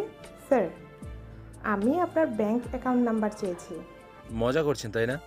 আজ গরিব বলে কল সেন্টার থেকেও আমার সাথে মজা করে। স্যার অ্যাকাউন্ট নাম্বারটা বললেন না? আরে অ্যাকাউন্ট করছেন যেন বলে টাকা দিয়ে দেবেন। নিন account number, bank account number নিন। আপনার অ্যাকাউন্টে যথেষ্ট টাকা প্রেরণ করা হয়েছে, এত পরিমাণ টাকা দেওয়া হয়েছে যাতে আপনি কেন, আপনার বংশের সবাই বসে খেতে পারবে। স্যার আর কিছু লাগবে? না আর কিছু লাগবে না বলেই ফোনটা কেটে দেয় সাব্বির। আমাকে বোকা পেয়েছো? কাজ কাম নেই, আমাকে এত টাকা দেবে যে আমার 14 গোষ্ঠী নাকি সেই টাকায় বসে বসে খেতে পারবে। তখনই একটা মেসেজ আসলো তার ফোনে। সাব্বির ভাবলো যে সিম কোম্পানির থেকে পুরনো লোনের টাকা চাচ্ছে, কিন্তু মেসেজটা ওপেন করে সাব্বির অবাক হয়ে চেয়ার থেকে উঠে দাঁড়িয়ে গেল। সাব্বির হাত পা কাঁপছে। মেসেজটা দেখে তার হার্টবিট যেন বেড়ে গেল এবং মেসেজে স্পষ্ট লেখা যে your account number has been successfully credited $1 billion from the agency of Royals. Congratulation sir, mister Rafsan Ahmed Sabbir. Sabbir এটা দেখে ভাবলো যে চোখে ভুল দেখেছে, তাই চোখটা হাত দিয়ে মুছে নিয়ে আবার দেখতে লাগলো। হ্যাঁ সেই মেসেজটাই, কিন্তু কেন এত টাকা দেওয়া হলো আমাকে? আমি কি এমন কাজ করলাম? আর এজেন্ট 01টাই বা কে? ওই দিন রাতে যে আমি ওই আঙ্কেলকে বাঁচালাম, উনি কি এজেন্ট 01? হতেই হবে, না হলে আর কে দেবে আমাকে এত টাকা? আর উনি যদি দিয়েই থাকেন তাহলে এত টাকা কেন? আর উনি বা কে যার আদেশে আমাকে এক কথায় এত টাকা দেওয়া হবে? আর এই রয়্যালস এজেন্সিটা বা কে? এইসব প্রশ্ন সাব্বিরের মাথায় ঘুরপাক খেতে লাগলো। সাব্বির এখনো সেই মেসেজটা খুলে বসে আছে, কারণ সবটা এখনো স্বপ্নের মতন মনে হচ্ছে সাব্বিরের কাছে। সাব্বির ভাবলো যে একটু কলেজের বাইরে থেকে ঘুরে আসা যাক, ওখানে বন্ধুরা আড্ডা দেয়, ওদের সাথে একটু সময় কাটানো যাবে। তাই কলেজের বাইরে গেল সাব্বির। ওখানে টং দোকানে বন্ধুদের দেখতে পেয়ে ওদের সাথে জমিয়ে আড্ডা দিচ্ছিল। তখনই কতগুলো ছেলে আসলো। ছেলেগুলো কলেজের গুন্ডা মাস্তান। ছেলেগুলো জিপ গাড়ি থেকে নেমে দোকানে ঢুকলো। এই তোরা যা এখান থেকে, আমাদের কাজ আছে, যা ভাগ। সাব্বিরের বন্ধু শান্ত বেঞ্চে বসে পা দুলিয়ে কথাটা বলল। কি হলো তোমাদের? সমস্যা কি? দোকানে যথেষ্ট পরিমাণে জায়গা আছে। এই জায়গা আছে মানে? তোদের সাথে আমরা এখানে বসবো? তোদের যোগ্যতা আছে আমাদের সাথে বসার? পাশে থাকা অন্য একটা লম্বা চুলওয়ালা ছেলে চোখ গরম করে কথাটি বলল। হৃদয় চায়ের কাপে চুমু দিতে দিতে বলল, এ ভাই, তোমরা এভাবে কথা বলছে কেন? আমরা কি এতই খারাপ? একেবারে সামনে থাকা ছেলেটা হাত দিয়ে ইশারা করে বলে, এত কথা শোনার টাইম নেই, এই তোরা এগুলা এখান থেকে বের কর। ছেলেটা বোধহয় ওদের লিডার, তাই বলার সাথে সাথে পিছনে দাঁড়িয়ে থাকা সব কয়টা ছেলে তাদের দিকে এগিয়ে আসতে লাগলো। শান্ত বেঞ্চ থেকে উঠে বসলো। সাব্বির, কি করবি? মারপিট করলে বল, না হয় বল চলে যায়। মারপিট করতাম না, বাট ওদের একটা শিক্ষা দেওয়ার দরকার আমার মতে। এই আমরা যাব না, বল কি করবি তোরা? কিরে এভাবে এগিয়ে আসছিস কেন? মার খাওয়ার শখ হয়েছে নাকি? কি তুই আমাদের মারবি? আয় শালা আয়। এই বলে সাব্বির পাশে পুঁতে রাখা একটা ভাঙা বাঁশ তুলে নিল হাতে। ওই ছেলেগুলোর লিডার, মানে যে সবার সামনে দাঁড়িয়ে চোখ গরম করছিল, ওর ঘাড়ে একটা জোরদার বাড়ি দেয়। ছেলেটা মাটিতে শুয়ে পড়ে। এটা দেখে ওই ছেলেগুলো খেপে গেল আর মারপিট লেগে গেল। এদিকে হৃদয় একসাথে দুইটাকে পেটাচ্ছে, আর অন্যদিকে শান্ত একটাকে মারছে, আর ওকে পিছন থেকে একজন মারছেন। এটা দেখে সাব্বির ওই ছেলেটাকে ঘুরিয়ে সাইডে একটা দেওয়ালে বাড়ি মারে এবং ছেলেটার মাথা ফেটে যায়। এখানকার ছেলেদের মধ্যে সবচেয়ে শক্তিশালী হচ্ছে হৃদয় আর শান্ত। আছে চিপা মাইরের দিকে, মানে সুযোগ বুঝে হামলার দিকে। আর সাব্বির দুই দিকেই পারদর্শী, কারণ সাব্বির শক্তি আর বুদ্ধি দুইটাই ব্যবহার করে। দুপক্ষে মারামারি চলছে আর দর্শক হলো দোকানদার। তখনই একটা পুলিশের সাইলেন শোনা গেল। শান্ত সবাইকে ইশারা করলো। সবাই যে যার মতন এক এক দিকে দৌড় দিল, যাতে পুলিশ বিভ্রান্ত হয়। একটু দূরে গিয়ে সাব্বির ক্লান্ত হয়ে একটা গার্লস হোস্টেলের সামনে দাঁড়ালো। তখনই কেউ একজন সাব্বিরের কাঁধে হাত রাখলো। সাব্বির খুব দ্রুত পিছনে ঘুরলো আর কাঁধে রাখা হাতটা ধরার চেষ্টা করলো, কিন্তু উল্টে সাব্বির দুহাত ধরে নিল পেছনে দাঁড়িয়ে থাকা বয়স্ক লোক। এখনো বাচ্চাই রয়ে গেলে সাব্বির, ভেবেছিলাম ইন্টারেস্টিং কিছু দেখবো তোমার থেকে। ভয়েসটা সাব্বিরের খুবই চেনা চেনা লাগলো, যেন অনেক বছর আগে শুনেছে।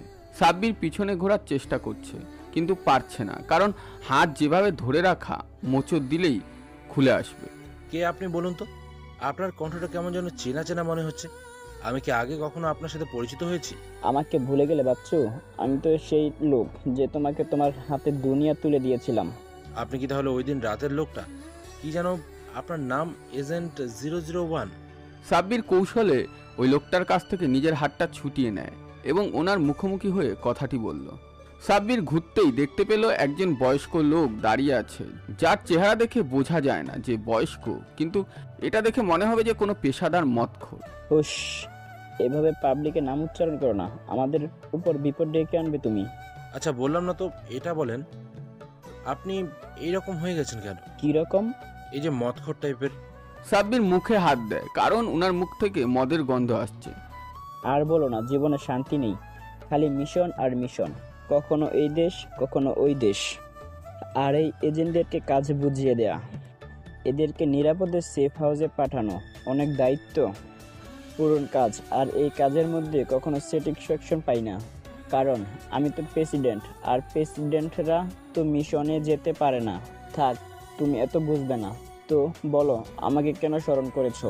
ফিক্কি সাহেব মদের বোতল ফেলে দিয়ে সিরিয়াস মোডে একটা হাসি দিয়ে কথাটা বলল। আপনাকে স্মরণ করেছি কারণ আছে। আগে বলুন, আপনি যে নাম্বারটা আমাকে দিয়েছিলেন আর যার সাথে কথা বলেছিলাম সে কে?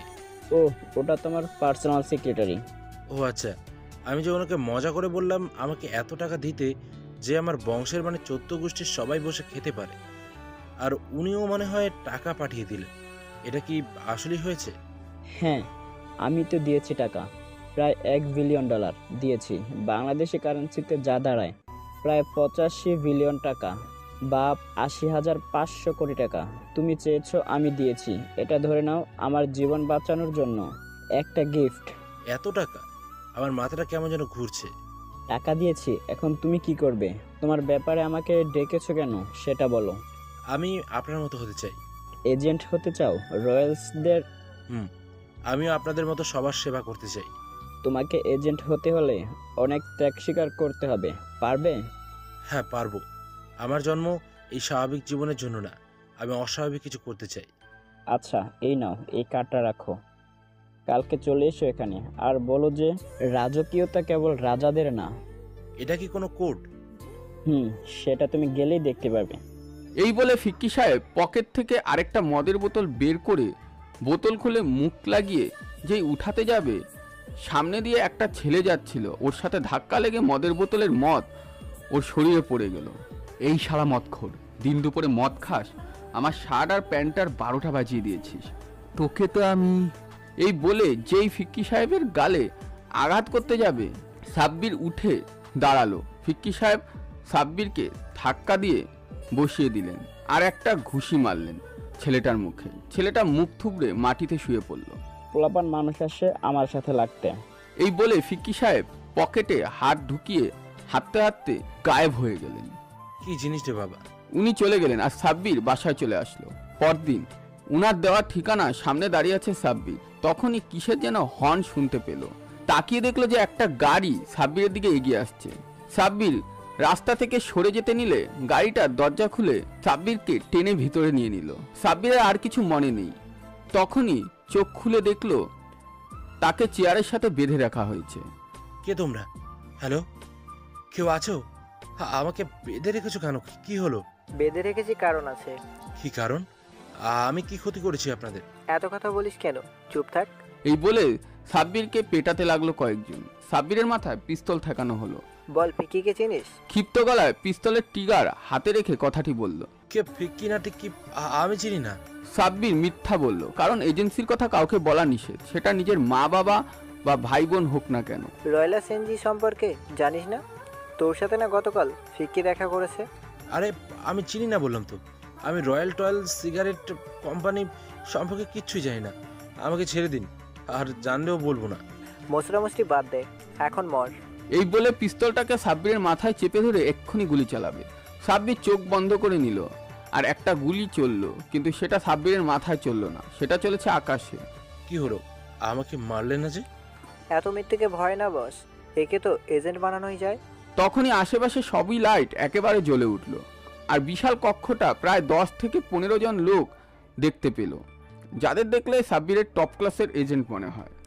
সাব্বির, তুমি তোমার পরীক্ষায় উত্তীর্ণ হয়েছ, আর এবার তোমাকে 3 মাসের ট্রেনিং দেওয়া হবে। তৈরি তুমি? সাব্বির একটা বাঁকা হাসি দিল।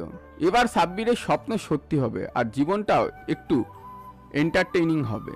সাব্বির ভাবতে পারেনি যে এটা একটা পরীক্ষা ছিল, কিন্তু সাব্বির পরীক্ষা যে এভাবে উত্তীর্ণ হবে সেটা রয়্যালসের সিলেক্টেড কমিটির কেউ ভাবেনি, আর ভাববেই বা কী করে, কারণ এই পর্যন্ত অনেকেই এখানে এসেছে। এদের মধ্যে 95% লোক জীবনের মায়ায় পড়ে সব সত্য বলে দেয় আর পরীক্ষায় ফেল করে, কিন্তু সাব্বির কোনো কথা না বলে সত্যিকারের আড়াল করে মৃত্যুকে বরণ করে নিতে চাইছিল। এটা একজন রয়্যাল এজেন্সির মূল বৈশিষ্ট্য, আর সাব্বির সেটাতে ভালো মার্কসই পেয়েছে এবং পাশও করেছে। কিন্তু এবার দেখার পালা সাব্বির ফিজিক্যাল আর মানসিক স্ট্রেংথ কতটা, আর সাব্বিরের যোগ্যতা কতটা। তাহলে আপনি সব পরীক্ষায় উত্তীর্ণ হয়েছিলেন? হয়েছিলাম বলেই আজ তোমার সামনে এভাবে দাঁড়িয়ে আছি। কিন্তু তুমি আর তোমার বাবাই প্রথম মানুষ না যাদেরকে রয়্যালস এজেন্ট তাদের পরিচয় বলেছে। এজেন্ট ফিক্কি ছিলেন প্রথম এজেন্ট যিনি নিজের পরিচয় আমাকে বলেছিলেন। তো কোথায় এজেন্টরা? এখনো কেউ এলো না কেন? এত উতলা হয়েও না, আসবে। যখন আসবে তখন নিজেই দেখতে পাবে আর সবাই দেখতে পাবে। তখনই পশ্চিম আলোকে কিসের যেন তীব্র কম্পন শোনা গেল, শো শো শব্দ। 15টা সুপারসনিক অ্যাডভান্স টেকনোলজির ফাইটার বিমান মাটিতে ল্যান্ড করলো, আর তার পেছনে দেখা গেল 50টার মতন হেলিকপ্টার, যেগুলো মুহূর্তেই সূর্যের তীব্র আলোকে ঢেকে ফেলল। ঈশা অবাক নয়নে তাকিয়ে আছে সেদিকে। সাব্বিরের গার্ড অ্যালার্ট হয়ে গেল, আর সাব্বিরের চারিদিকে বেষ্টনীর মতন ঘিরে দাঁড়ালো। সাব্বির একবার মাথা তুলে তাকালো, তারপর গার্ডকে ইশারা করলো 2 আঙ্গুল দিয়ে, মানে সিগারেট চাইলো সাব্বির। গার্ড রাইফেল গলায় ঝুলিয়ে দ্রুত পায়ে সিগারেট নিয়ে এগিয়ে এলো আর সিগারেট ধরিয়ে দিল। এজেন্ট ঈশা, এবার তোমার পালা।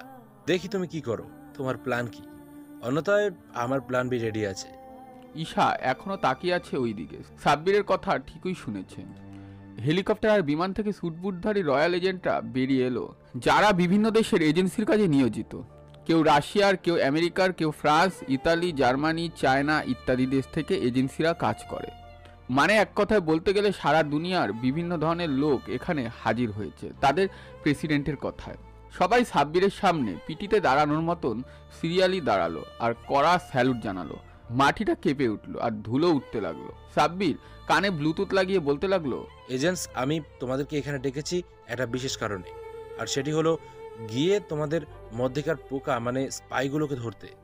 এজেন্টরা সবাই এক একজনের দিকে তাকিয়ে তাকিয়ে দেখছে, মানে একজন আরেকজনকে স্পাই অর্থাৎ গুপ্তচর ভাবছে। লোকেশনটা চেঞ্জ করা হলো, কারণ বাংলাদেশে এত হেলিকপ্টার আর ফাইটার বিমান আর গাড়ি যে কোনো কারণেই নজর পড়বে, একটু অস্বাভাবিক লাগবে। তাই লোকেশনটা হলো রাশিয়া, যেখানে ঈশা আর সাব্বির প্রাইভেট জেট বিমান এসেছে। স্যার, স্যার, এগুলা কি? আমি কোনো হলিউড সিনেমা দেখছি না তো? Isha, cool down. এত উত্তেজিত হওয়ার কিচ্ছু নেই, কারণ এজেন্টরা এখানে সর্বশক্তি নিয়ে উপস্থিত হয়নি। এজেন্টরা সবাই একত্রে সর্বশক্তি নিয়ে উপস্থিত হলে যে কোনো ছোটখাটো দেশকে দখল করার ক্ষমতা রাখে। আসলেই এত ক্ষমতাধর এজেন্সি রয়্যালস? চুপ থাকো এখন। এই বলে সাব্বির এজেন্টের সামনে দাঁড়ালো। এজেন্টের টিম লিডাররা এগিয়ে এলো 20 জনের টিম লিডার, যাদেরকে ইংরেজি অ্যালফাবেট অনুযায়ী টিম ABCD এভাবে টি পর্যন্ত বলা হয়। টিম লিডার্স, ও হচ্ছেন ঈশা, আমার পার্সোনাল সেক্রেটারি। আমি নিজে থেকে ওকে ট্রেনিং দিয়েছি। ঈশা সবাইকে হাই বলল।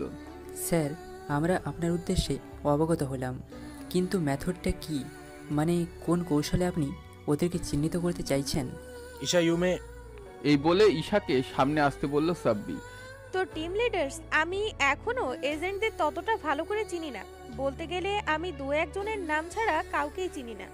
তাই মূল কাজটা আপনাদেরকে করতে হবে। তো আপনারা টিম লিডাররা তো সার্বক্ষণিক সবাই সবার টিমের উপর নজর রাখেন, তাই তো? ঈশা একজন টপ ক্লাস এজেন্টের মতন দাঁড়িয়ে কথাগুলো বলল। টিম লিডারদের পক্ষ থেকে, জি, আমরা সার্বক্ষণিক নজরদারি করি। কে কোথায় যাচ্ছে, কি করছে, কি খাচ্ছে, কত টাকা ব্যবহার করছে আর কি করছে সবটা।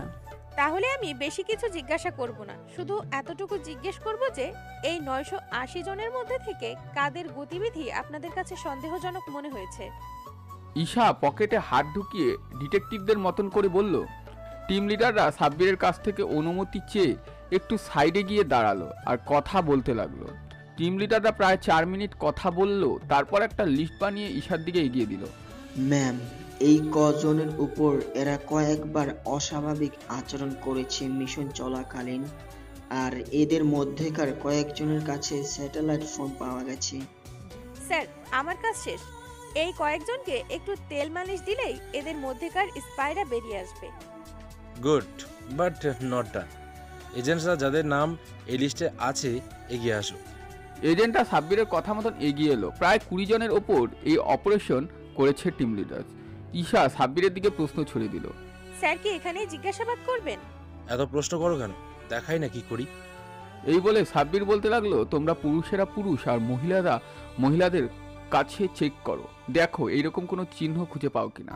সাব্বির গাড়ি থেকে আইপ্যাড 9 জেনারেশনটা বের করলো আর একটা ছবি দেখালো, যেটাতে কারো পিঠে গলিত স্বর্ণ দিয়ে একটা ত্রিভুজ আঁকা হয়েছে। এই চিহ্নটা দেখে 5 জন তাদের পিস্তল বের করে 5 জন এজেন্টের মাথায় তাক করলো। কোনো চালাকি না, চালাকি করলেই শেষ প্রাণ, পাখি ফুর্ত হয়ে বেরিয়ে যাবে। এই বলে সাব্বির আঙ্গুল দিয়ে ইশারা করলো আর সাথে সাথে 2 জন স্নাইপারধারী এজেন্ট 4 জনকে মেরে দিল আর একজনের হাতে গুলি করলো। এজেন্টরা সবাই যার যার হাতে বন্দুক তুলে নিল। এবার একটা যুদ্ধক্ষেত্রে পরিণত হলো গোটা জায়গাটা। 900 জনের অধিক এজেন্ট একজনের দিকে গান তাক করে দাঁড়িয়ে আছে। সাব্বির এগিয়ে গেল সিগারেট ফেলে আর সব কয়টার পিঠের জায়গাটা ছুরি দিয়ে কেটে দেখতে লাগলো। হ্যাঁ, চিহ্নটা পাওয়া গেছে।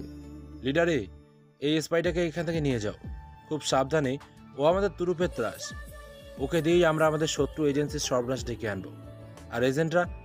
এই বলে সাব্বির সকলকে ইশারা করলো আর সবাই সোজা হয়ে দাঁড়িয়ে পড়লো। সবাই সবার পাশের জনের পিঠ চেক করো, দেখো এই চিহ্নধারী আর কোনো কুলাঙ্গার আছে নাকি। সবাই চেক করতে লাগলো সাব্বিরের কথা মতন, কিন্তু না, আর কাউকেই পাওয়া গেল না। ঈশা এখনো সাব্বিরের দিকে তাকিয়ে আছে, কারণ সাব্বিরকে যতটা চালাক আর বুদ্ধিমান ভেবেছিল, সাব্বির তার থেকে কয়েক গুণ বেশি বুদ্ধিমান। সাব্বির টিম লিডারদের সবাইকে চলে যেতে বলল গাড়ি নিয়ে, আর যখনই গাড়ি নিয়ে বের হতে যাবে তখনই একটা শোষ আওয়াজ শোনা গেল। সাব্বির সহ সবাই আকাশের দিকে তাকিয়ে কয়েকটা ফাইটার ড্রোন দেখতে পেল, যেগুলো মিসাইলের গুলিতে ঠাসা। সবাই হেলিকপ্টারে উঠে পড়ল আর হেলিকপ্টারগুলো খুব শীঘ্রই স্থান ত্যাগ করলো, কিন্তু ড্রোনের আঘাতে 5টা হেলিকপ্টার বিধ্বস্ত হলো। প্রায় 12 জন এজেন্ট মারা গেল আর বাকিগুলো থেকে এজেন্টরা প্যারাশুটের মাধ্যমে পালালো। সাব্বির ঈশার হাত ধরে ঈশাকে সিকিউরিটি জোনের ভিতরে নিয়ে যেতে লাগলো, যেখানে একটা ফাইটার হেলিকপ্টার অপেক্ষা করছিল। সাব্বির দৌড়াচ্ছে কারণ ড্রোনগুলি খুবই শক্তিশালী। সাব্বির ঈশাকে হেলিকপ্টারে বসালো আর একবার ঘুরে তাকালো বিধ্বস্ত হেলিকপ্টার আর নিহত এজেন্টদের দেখে সাব্বিরের মাথায় যেন আগুন ধরতে লাগলো। সাব্বির হাতে থাকা ঘড়ি থেকে স্যাটেলাইট কন্ট্রোল নিল। রয়্যালস এজেন্সির স্যাটেলাইটে যুগলকে ফাইটার ড্রোনে নিরাপদ আশ্রয় হিসাবে রাখা হয়েছে। সাব্বির রিমোটের অ্যাক্সেস নিয়ে 10টার মতন ড্রোন লঞ্চ করলো। ড্রোনগুলো স্যাটেলাইট থেকে বেরিয়ে পৃথিবীর বায়ুমণ্ডলে প্রবেশ করলো। স্যার, চলে আসুন, এখানে বিপদ আছে। আমি এদের প্রেসিডেন্ট, আর আমি যদি পালাই তাহলে এরা সাহস পাবে কোথা থেকে? আর দেখো আমার এজেন্টের লাশগুলো কিভাবে পড়ে আছে। এই লাশ নিয়ে আমি এখান থেকে যাব না, তাতে মরি কিংবা বাঁচি কোনো দুঃখ নেই। সাব্বির ড্রোনগুলোকে দেখতে পেল। শত্রুপক্ষের ড্রোনগুলো এজেন্টদের হেলিকপ্টারের পিছু নিল। এজেন্টরা ড্রোনগুলোকে ঘোল খাইয়ে চলে গেল। অবশ্য সাব্বিরের আদেশে চলে গেছে, না হলে সাব্বিরকে না নিয়েই যেত না। এজেন্টদের ধাওয়া করা ড্রোনগুলো আবার ওই দিকে আর ততক্ষণে সাব্বিরের ড্রোনও চলে এসেছে। সাব্বির ড্রোনগুলোকে কিলার মোডে সেট করে দিল আর লাশগুলোকে ফাইটার হেলিকপ্টারের ভিতরে রাখতে লাগলো। ঈশা বিমান থেকে নেমে সাব্বিরকে সাহায্য করতে লাগলো, আর অন্যদিকে একজন এজেন্ট হেলিকপ্টারের কন্ট্রোল ধরে বসে আছে উড়াল দেওয়ার অপেক্ষায়। ড্রোনগুলো কাছাকাছি চলে আসতেই সাব্বিরের ড্রোনগুলো মিসাইল লঞ্চ করতে লাগলো। সাব্বির চশমা পরে নিল। সারা আকাশে শুধু ধোঁয়া দেখা যাচ্ছিল আর একটার পর একটা ড্রোন মাটিতে পড়ছিল। সাব্বিরের এজেন্টদের লাশ আনা হলো হেলিকপ্টারে। ফুল স্পিডে লঞ্চ করলো পাইলট। এজেন্ট আর ড্রোনগুলোকে অটো মোডে ছেড়ে দিল। শত্রুপক্ষের ড্রোনগুলি মোটামুটি সবকটাই শেষ, আর যেগুলো এখনও অ্যাক্টিভেট সেগুলো একের পর এক আঘাত হানছে রাইসালদের ড্রোন। সাব্বির চলে এসেছে সেফ হাউসে। সেখানে একজন শত্রুপক্ষের এজেন্টকে বেঁধে 3rd ডিগ্রি টর্চার করছে রয়্যালস এজেন্টরা। সাব্বিরের মাথায় আগুন জ্বলছে কারণ ওর 12 জন এজেন্ট মারা গেছে। সাব্বির সোজা টর্চার রুমে গেল আর চেয়ারে বসে রাখা এজেন্টকে লাথি মেরে মাটিতে ফেলে দিল।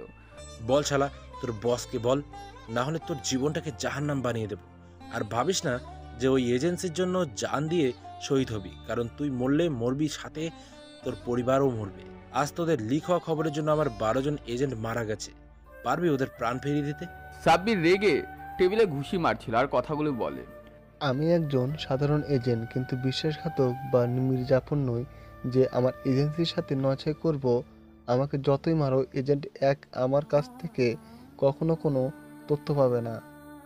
তুই তথ্য দিবি, তোর বাবাও দেবে। টিম লিডার ডি, যাও বাক্সটা নিয়ে আসো। টিম লিডার ডি দৌড়ে গিয়ে বক্স নিয়ে আসলো। সাব্বির বক্স থেকে ইঞ্জেকশন বের করে 3-4টা ডোজ দিয়ে দিল শত্রুপক্ষের এজেন্টকে। এবার তুই বলবি আর তোর বাবা বলবে, বল ওদের ডেরা কোথায় আর এসবের মূল কে? William Henry. দেখছিস এখন সব বলছিস পানির মতো। শালাম। Agent Isha, ji sir. প্রস্তুত হও মিশনের জন্য। আর টিম লিডার্স, তোমরাও আগে এই ডিটেলসগুলোকে পর্যবেক্ষণ করো আর তারপর পুরোদমে তৈরি হও মিশনের জন্য। ওদের মাথা যেন আমাদের হাতে থাকে, বিশেষ করে ওই উইলিয়াম হেনরির মাথা। আর একে মেরে দাও। এই বলে সাব্বির কেবিন থেকে বেরিয়ে গেল অ্যাকাউন্টেন্টের কাছে। স্যার, আপনি আসতে গেলেন কেন? আমাকে ফোন দিলেই তো আমি চলে যেতাম। দরকার নেই, যা বলছি তা করো। এজেন্সির ফান্ড থেকে মৃত সকল এজেন্টদের ফ্যামিলিকে বিভিন্ন উপায়ে প্রত্যেককে যথেষ্ট পরিমাণ টাকা পৌঁছে দেওয়া হয়। আর এজেন্টদের লাশগুলো সম্মানের সহিত সবার ফ্যামিলির হাতে হস্তান্তর করো। ওকে স্যার, আমি টাকার বিষয়টা দেখছি, আর বাকিরা এজেন্টরা দেখে নিবে। খুব খেয়াল করে, কোনো গাফিলতির কোনো অবকাশ নেই। এই বলে সাব্বির ওখান থেকে কম্পিউটার রুমে চলে আসলো। কম্পিউটার রুমে এজেন্টরা বসে বসে ওই শত্রুপক্ষের এজেন্টের বলা লোকেশন, কোঅর্ডিনেটেড লোকেশন বের করে রেখেছে, যেটা কম্পিউটার স্ক্রিনে শো করছে। সাহারার একটা জনবসতিহীন এলাকা শো করছে লোকেশনে, যার পাশ দিয়ে ঘিরে রয়েছে গভীর গিরিখাত। স্যার, আমরা যদি এই এলাকার উদ্দেশ্যে এখন রওনা হই তাহলে আমাদের ওখানে পৌঁছাতে বেশিক্ষণ লাগবে না। আর ওখানে পৌঁছানোর জন্য সমস্ত ব্যবস্থা গ্রহণ করা হয়ে গেছে। বর্ডার গার্ড, আর্মি সবাইকে টাকা খাইয়ে দিয়েছি। আর স্যাটেলাইট দিয়ে জায়গাটার একটা স্ক্যানিং করেছি, যেটা বলেছে যে নিচে নিশ্চিত অনেক মেটালি জাতীয় কিছু আছে, মরুভূমির বালুয়ারির নিচে। জার্মানির নিচে নিশ্চিতভাবে কেউ আছে, নয়তো এই জায়গায় মেটাল আসবে কোথা থেকে? এখানে তো কোনো খনি নেই, আর না কোনো প্লেন ক্রস করেছিল। এর মানে খবরটা 100% কনফার্ম? কোনো সন্দেহ নেই স্যার, আমরা নিশ্চিন্তে হামলা চালাতে পারি। সাব্বির এখন এজেন্সির সেফ হাউসের সামনে বিশাল ঘাসের মাঠে দাঁড়িয়ে আছে, যেখানে সাব্বিরের সামনে রয়েছে 10টার মতন হেলিকপ্টার আর 5টার মতন ফাইটার জেট, এছাড়াও 2টো বিমান। পাশের মাঠে যেগুলোতে 6টা গাড়ি আছে। সাব্বির গুনে গুনে 200 জন এজেন্টকে সিলেক্ট করেছে মিশনের জন্য, যাদের কিল রেট সবচাইতে বেশি আর যাদের দক্ষতা সবচাইতে বেশি। সাব্বিরের পাশেই বুলেট প্রুফ স্যুট পরে দাঁড়িয়ে আছে ঈশা। ঈশাকে চিন্তিত দেখাচ্ছে, কিন্তু কেন সেটা বুঝতে পারল না সাব্বির। ভাবলো যে মিশনের জন্য নার্ভাস। টিম লিডার ABCDE কে মিশনের দায়িত্ব দিয়েছে সাব্বির। শীঘ্রই সাব্বির রওনা হলো। সাব্বির সবাই কিছুক্ষণের মতন পৌঁছে যাবে লোকেশনে। সাব্বির সবার উদ্দেশ্যে বলতে লাগলো যে, রয়্যালস এজেন্টসরা, সবাইকে আমার তরফ থেকে অনেক অনেক ভালোবাসা। আজকে হয়তোবা আমার শেষ দিন হতে পারে, আবার এমনও হতে পারে আপনাদের মধ্যে অনেক শহীদ হলেন, কিন্তু এটা আমাদের ব্যর্থতা হবে না। আমাদের ব্যর্থতা তখনই হবে যখন আপনারা আমার এজেন্টদের মৃত্যুর প্রতিশোধ নিতে পারবেন না। আজকে মিশনটা শুধু এজেন্সির না, এটা সবার, কারণ এজেন্সি না বাঁচলে আমরা বাঁচব না। শত্রুপক্ষের সবাই যেন আজকে আমার চালানো গুলির শব্দ শুনে একটু হলেও ভয় পায়। আর যখন আমরা একের পর এক লাশ ফেলবো, তখন যেন ওদের কলিজা ভয়ে কেঁপে ওঠে, আর একবার হলেও ভাবে যে আমরা কেন এদের সাথে পাঙ্গা নিলাম। আর এটা ভেবে নিজেদের ভাগ্যকে নিজেরাই দোষারোপ করে। আমি আপনাদের উন্নত মানের অস্ত্র সাপোর্ট সব দিয়েছি, এবার নিজেদের দায়িত্বটা পালন করুন, আর এমন কিছু করুন যাতে মরে গেলেও সবাই আপনাকে নিয়ে গর্ববোধ করে। সাব্বিরের বলা কথাগুলো এতক্ষণ সব এজেন্টরা খুবই মনোযোগ দিয়ে শুনছিল। হঠাৎ করে সাব্বির প্রেসিডেন্ট নির্বাচিত হয়। অনেকেই সাব্বিরকে মন থেকে প্রেসিডেন্ট হিসেবে মেনে নিতে পারেনি, কিন্তু বর্তমান প্রেক্ষাপটে সকল এজেন্টদের প্রেসিডেন্ট ফিক্কির কথা মনে পড়ছে, কারণ সাব্বির এখন ফিক্কি সাহেবের মতন ভূমিকা পালন করছে। সবাই এখন একজন যোগ্য লিডার পেয়েছে, আর পেয়েছে বুক ভরা আত্মবিশ্বাস। সবার চোখ দিয়ে যেন আগুন ঝরছে, আর আগুনের প্রতিশোধ। সোয়েট টিমকে আর আলফা টিমকে মাটিতে নামিয়ে দিল হেলিকপ্টার আর প্লেনগুলো। হেলিকপ্টারগুলো দূরে গিয়ে অস্ত্র লোড করতে লাগলো, আর এদিকে কার্গো বিমান থেকে গাড়িগুলো বেরিয়ে এলো, আর তার পিছনে 150 এজেন্ট, সবার হাতে উন্নত মানের অস্ত্র, আর আকাশে তো ফাইটার জেট আছে। স্যার এখানে ট্রেস পাচ্ছি, কিন্তু কোনো দরজা পাচ্ছি না তো। দরজা পেতে হবে এমন কোনো কথা নেই, দরজা বানিয়ে নিতে হয়। বুঝতে পেরেছি। অন্যদিকে শত্রুপক্ষের এজেন্টরা সিগন্যাল দিচ্ছে, কিন্তু শত্রুপক্ষের লিডার ভাবছে যে কে আসলো এভাবে হামলা চালাতে, কে? রয়্যাল প্রেসিডেন্ট সাব্বির না তো? শুনলাম তো, বেঁচেও মরেনি, কোনো ব্যাপার না, এবার আমি নিজের হাতেই মারব। কিন্তু ওরা ভেতরে ঢুকবে কি করে? এজেন্ট ওপরে উঠতে থাকা ফাইটার জেটকে মিসাইল লঞ্চ করে বলল। এজেন্টটা একটু দূরে সরে গেল, তখনই ফাইটার জেট একটা করে মিসাইল লঞ্চ করলো, যেগুলো গোটা জায়গায় একটা বিশাল বিস্ফোরণ ঘটালো এবং গোটা জায়গা কেঁপে উঠল। সাব্বির দেখতে পেল একটা সুড়ঙ্গর মতন তৈরি হয়েছে। এজেন্টটা সুড়ঙ্গের ভেতরে নেমে যেতে লাগলো, কিন্তু ভেতরে যা অপেক্ষা করছিল এজেন্টের জন্য তা দেখে সবাই অনেকটা আটকে উঠল, কারণ ভেতরে মাটির তলায় বিশাল একটা ব্যাংকারের মতন, যেটা লম্বা প্রায় 1 কিলোমিটার, আর ব্যাংকারটা কাঁপছে, যেন কেউ এগিয়ে আসছে। সাব্বির দাঁড়িয়ে আছে, পাশে ঈশা আর টিম লিডার, আর তার পিছনে ঘিরে রয়েছে তার এজেন্টরা। তখনই অনেকগুলো গাড়ি আসলো বিপরীত দিক থেকে, প্রায় 10 থেকে 12টার মতন, আর তার সামনে দাঁড়িয়ে আছে কালো হুডিধারী একটা ছেলে, আর তার পেছনে রয়েছে অস্ত্রধারীরা। ট্যানেলটা মুহূর্তেই শত্রুপক্ষের এজেন্ট দ্বারা ভরে গেল, যেন ওরা জানতো যে সাব্বির আসবে এজেন্টদের নিয়ে। এটা কি কোনো প্ল্যান নাকি কোনো ফাঁদ, যাতে আমরা ফেসে গেছি? এসব ভাবছিল সাব্বির। তখনই ওই পাশ থেকে একজন বলতে লাগলো, যাক, আমার কাজের কাজ করেছো তুমি, তোমার পুরস্কার তুমি পেয়ে যাবে। তোমার মতো যদি আমার এজেন্টরা হতো, তাহলে আমরা এতদিনে রয়্যাল সদের উপর রাজত্ব করতাম। সাব্বির আর এজেন্টরা বুঝতে পেরে গেছে যে এটা একটা ফাঁদ, আর এটাও বুঝে গেছে যে এর পেছনে এদেরই কোনো লোক আছে, কিন্তু কে সেটা?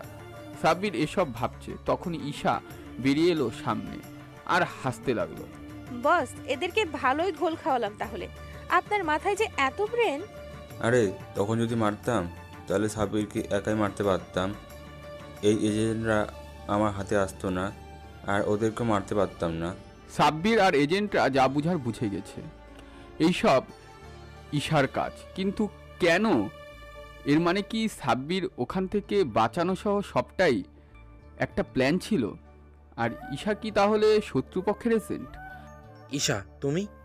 হ্যাঁ, আমি কোনো রয়্যালস এজেন্ট না, আমি একজন ডার্ক এজেন্ট, আর আমার মিশন ছিল তোমাদের এখানে নিয়ে আসা। সাব্বিরের রাগে গা জ্বলে যাচ্ছে, আর তার থেকে বেশি বুক কামড়ে দিচ্ছে বিশ্বাসঘাতকতার পোকাগুলো। এজেন্টটা এখন আরও ক্ষেপে গেছে। ঈশার প্রতি একজন এজেন্ট গুলি চালালো ঈশার পায়ে। এই কোনো চালাকি চেষ্টা না, গুলি পায়ে ঢুকেছে, আর একটা কথা বললে গুলি মাথায় ঢুকবে। ভুল করলে এজেন্ট, তোমরা কেউ আমাকে কেন, এখানকার একজন এজেন্টের গায়েও আঘাত করতে পারবে না, কারণ তোমাদের বসের মা বাবা আমার কবলে। এই মাথা ঠিক আছে তোমার? ঈশা, তুমি আমার মা বাবাকে পেলে কোথায়?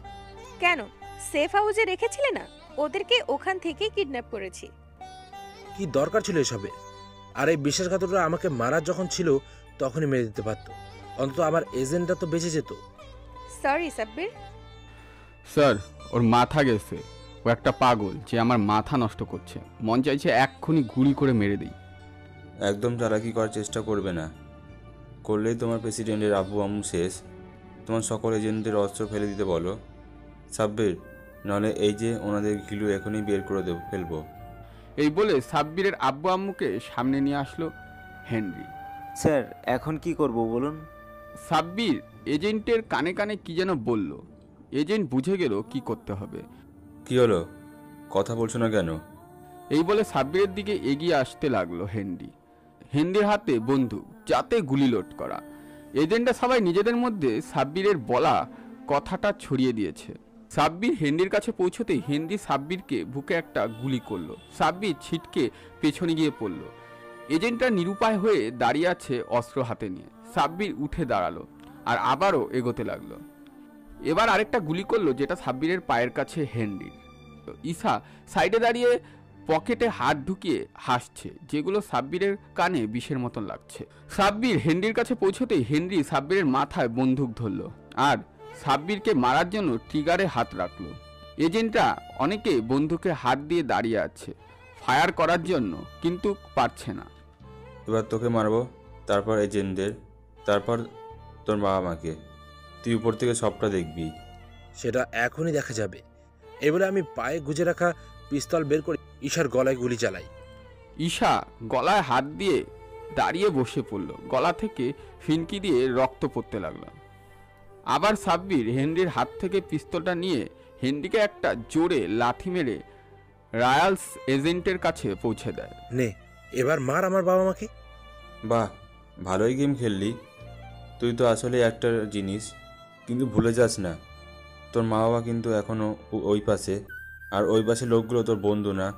আমার এক ইশারায় লাশ ফেলে দেবে। তো ফেলে দিতে বল না। সাব্বিরের এই কথা শুনে এজেন্টরা অবাক হয়, কারণ সাব্বির নিজের মা বাবাকে মেরে দিতে বলেছে। আরে গাধি, তুই কি জানিস না যে আমার মা বাবাকে আমি অন্য দেশে লুকিয়ে রাখি আর এদেরকে আমার কাছে রাখি প্রক্সি হিসাবে, কারণ তোর মতো অনেক গাধিরা আমার আশেপাশে ঘুরে বেড়ায়, আর এরা আমার মা বাবা না, এরা অবসরপ্রাপ্ত রয়্যালস এজেন্ট। ঈশা মৃত্যুসজ্জায় ছিল, কিন্তু এই কথা শোনার পর ও এমনিতেই মারা গেল। হেনরি কলিজায় কামড় দিয়ে উঠল এটা শুনে, কারণ ওখানে সবচেয়ে বেশি বিপদে আছে হেনরি। সাব্বির রয়্যালস এজেন্টদের ইশারা করলো। এজেন্টরা গুলি ছুটতে ছুটতে দুপক্ষে চলছে তুমুল যুদ্ধ, রক্তে ভেসে যেতে লাগলো ট্যানেল। হেনরি এখনও মাটিতে পড়ে আছে। হেনরি এজেন্টদের পায়ের জাতা খেয়ে চিত হয়ে পড়ে আছে। সাব্বিরের অনেক ব্লিডিং হচ্ছে, কারণ গুলিটা হার্টে লেগেছে আর আরেকটা রানে লেগেছে। সাব্বিরকে কিছু এজেন্ট সরিয়ে নিয়ে যেতে নিল। একজন ডার্ক এজেন্ট সাব্বিরের দিকে আরও কয়েকটা গুলি ছুঁড়ে মারল। সাব্বির মাটিতে লুটে পড়ল। দুই পক্ষের তুমুল যুদ্ধ, শত্রুপক্ষ সকল এজেন্টরা মারা গেছে আর রয়্যালস এজেন্টরা অনেকেই আহত হয়েছে। সাব্বির আহত অবস্থায় স্টেজারে শুয়ে মৃত্যুর প্রহর গুনছে। সাব্বির এখন ফিক্কি আঙ্কেলের কথা মনে পড়ছে। ফিক্কি আঙ্কেল মাঝে মাঝে বলতেন যে, সাব্বির, আয়নায় নিজের প্রতিচ্ছবি দেখতে পাও? সাব্বির বলতো, কেন স্যার? ফিক্কি আঙ্কেল বলতেন যে, এই প্রতিচ্ছবি কিন্তু তোমার সবচাইতে কাছের আর আপন, কিন্তু মনে রেখো এই প্রতিচ্ছবিকে বিশ্বাস করো না কখনো, কারণ এতে ধোঁকা থাকতে পারে। আজ ওনার কথাটা সাব্বিরের অনেক মনে পড়ছিল। সাব্বির সাইফুলকে বিশ্বাস করেছিল জানের চাইতেও বেশি, কিন্তু সে বিশ্বাসঘাতকতা করলো। আর যে মেয়েকে সাব্বির তার জীবন সঙ্গিনী বানাতে চেয়েছিল, সেই মেয়ে আজ সাব্বিরের জীবন কেড়ে নিতে এত গেম খেললো। হাসপাতালে কারেন্ট শক দিচ্ছে ডাক্তাররা। সাব্বির একটা হাত দেখতে পেল, যেটা সাব্বিরকে অন্ধকারে নিয়ে যাচ্ছে। সাব্বির তলিয়ে যেতে লাগলো, কিন্তু তখনই কে যেন সাব্বিরের হাত ধরে টান দিল আর আলোর দিকে নিয়ে যেতে লাগলো। সাব্বিরের জ্ঞান ফিরল। সাব্বির চোখ খুলল। সাব্বিরকে দেখে নার্স দৌড়ে বেরিয়ে গেল আর এজেন্টদের খবর দিল। এজেন্টরা মুহূর্তেই চলে এলো। সাব্বির উঠে বসলো আর কাছে নিজের চেহারা দেখে চিনতে কষ্ট হচ্ছে সাব্বিরের, কারণ দাড়িতে ভরে গেছে চেহারাটা। পাশে থাকা ঘড়িতে টাইম দেখলো সাব্বির, সন্ধ্যা হয়ে এসেছে। আর ঘড়ির সময় দেখে বুঝলো যে অনেকটা দিন চলে গেছে। সাব্বির 2023-এ চলে এসেছে, তার মানে এর মাঝে 3টা বছর কেটে গেছে। এজেন্ট ফিক্কি রুমে প্রবেশ করলো। সাব্বির নিজের চোখে বিশ্বাস করতে পারছে না, কারণ এজেন্ট ফিক্কি তো মারা গেছে।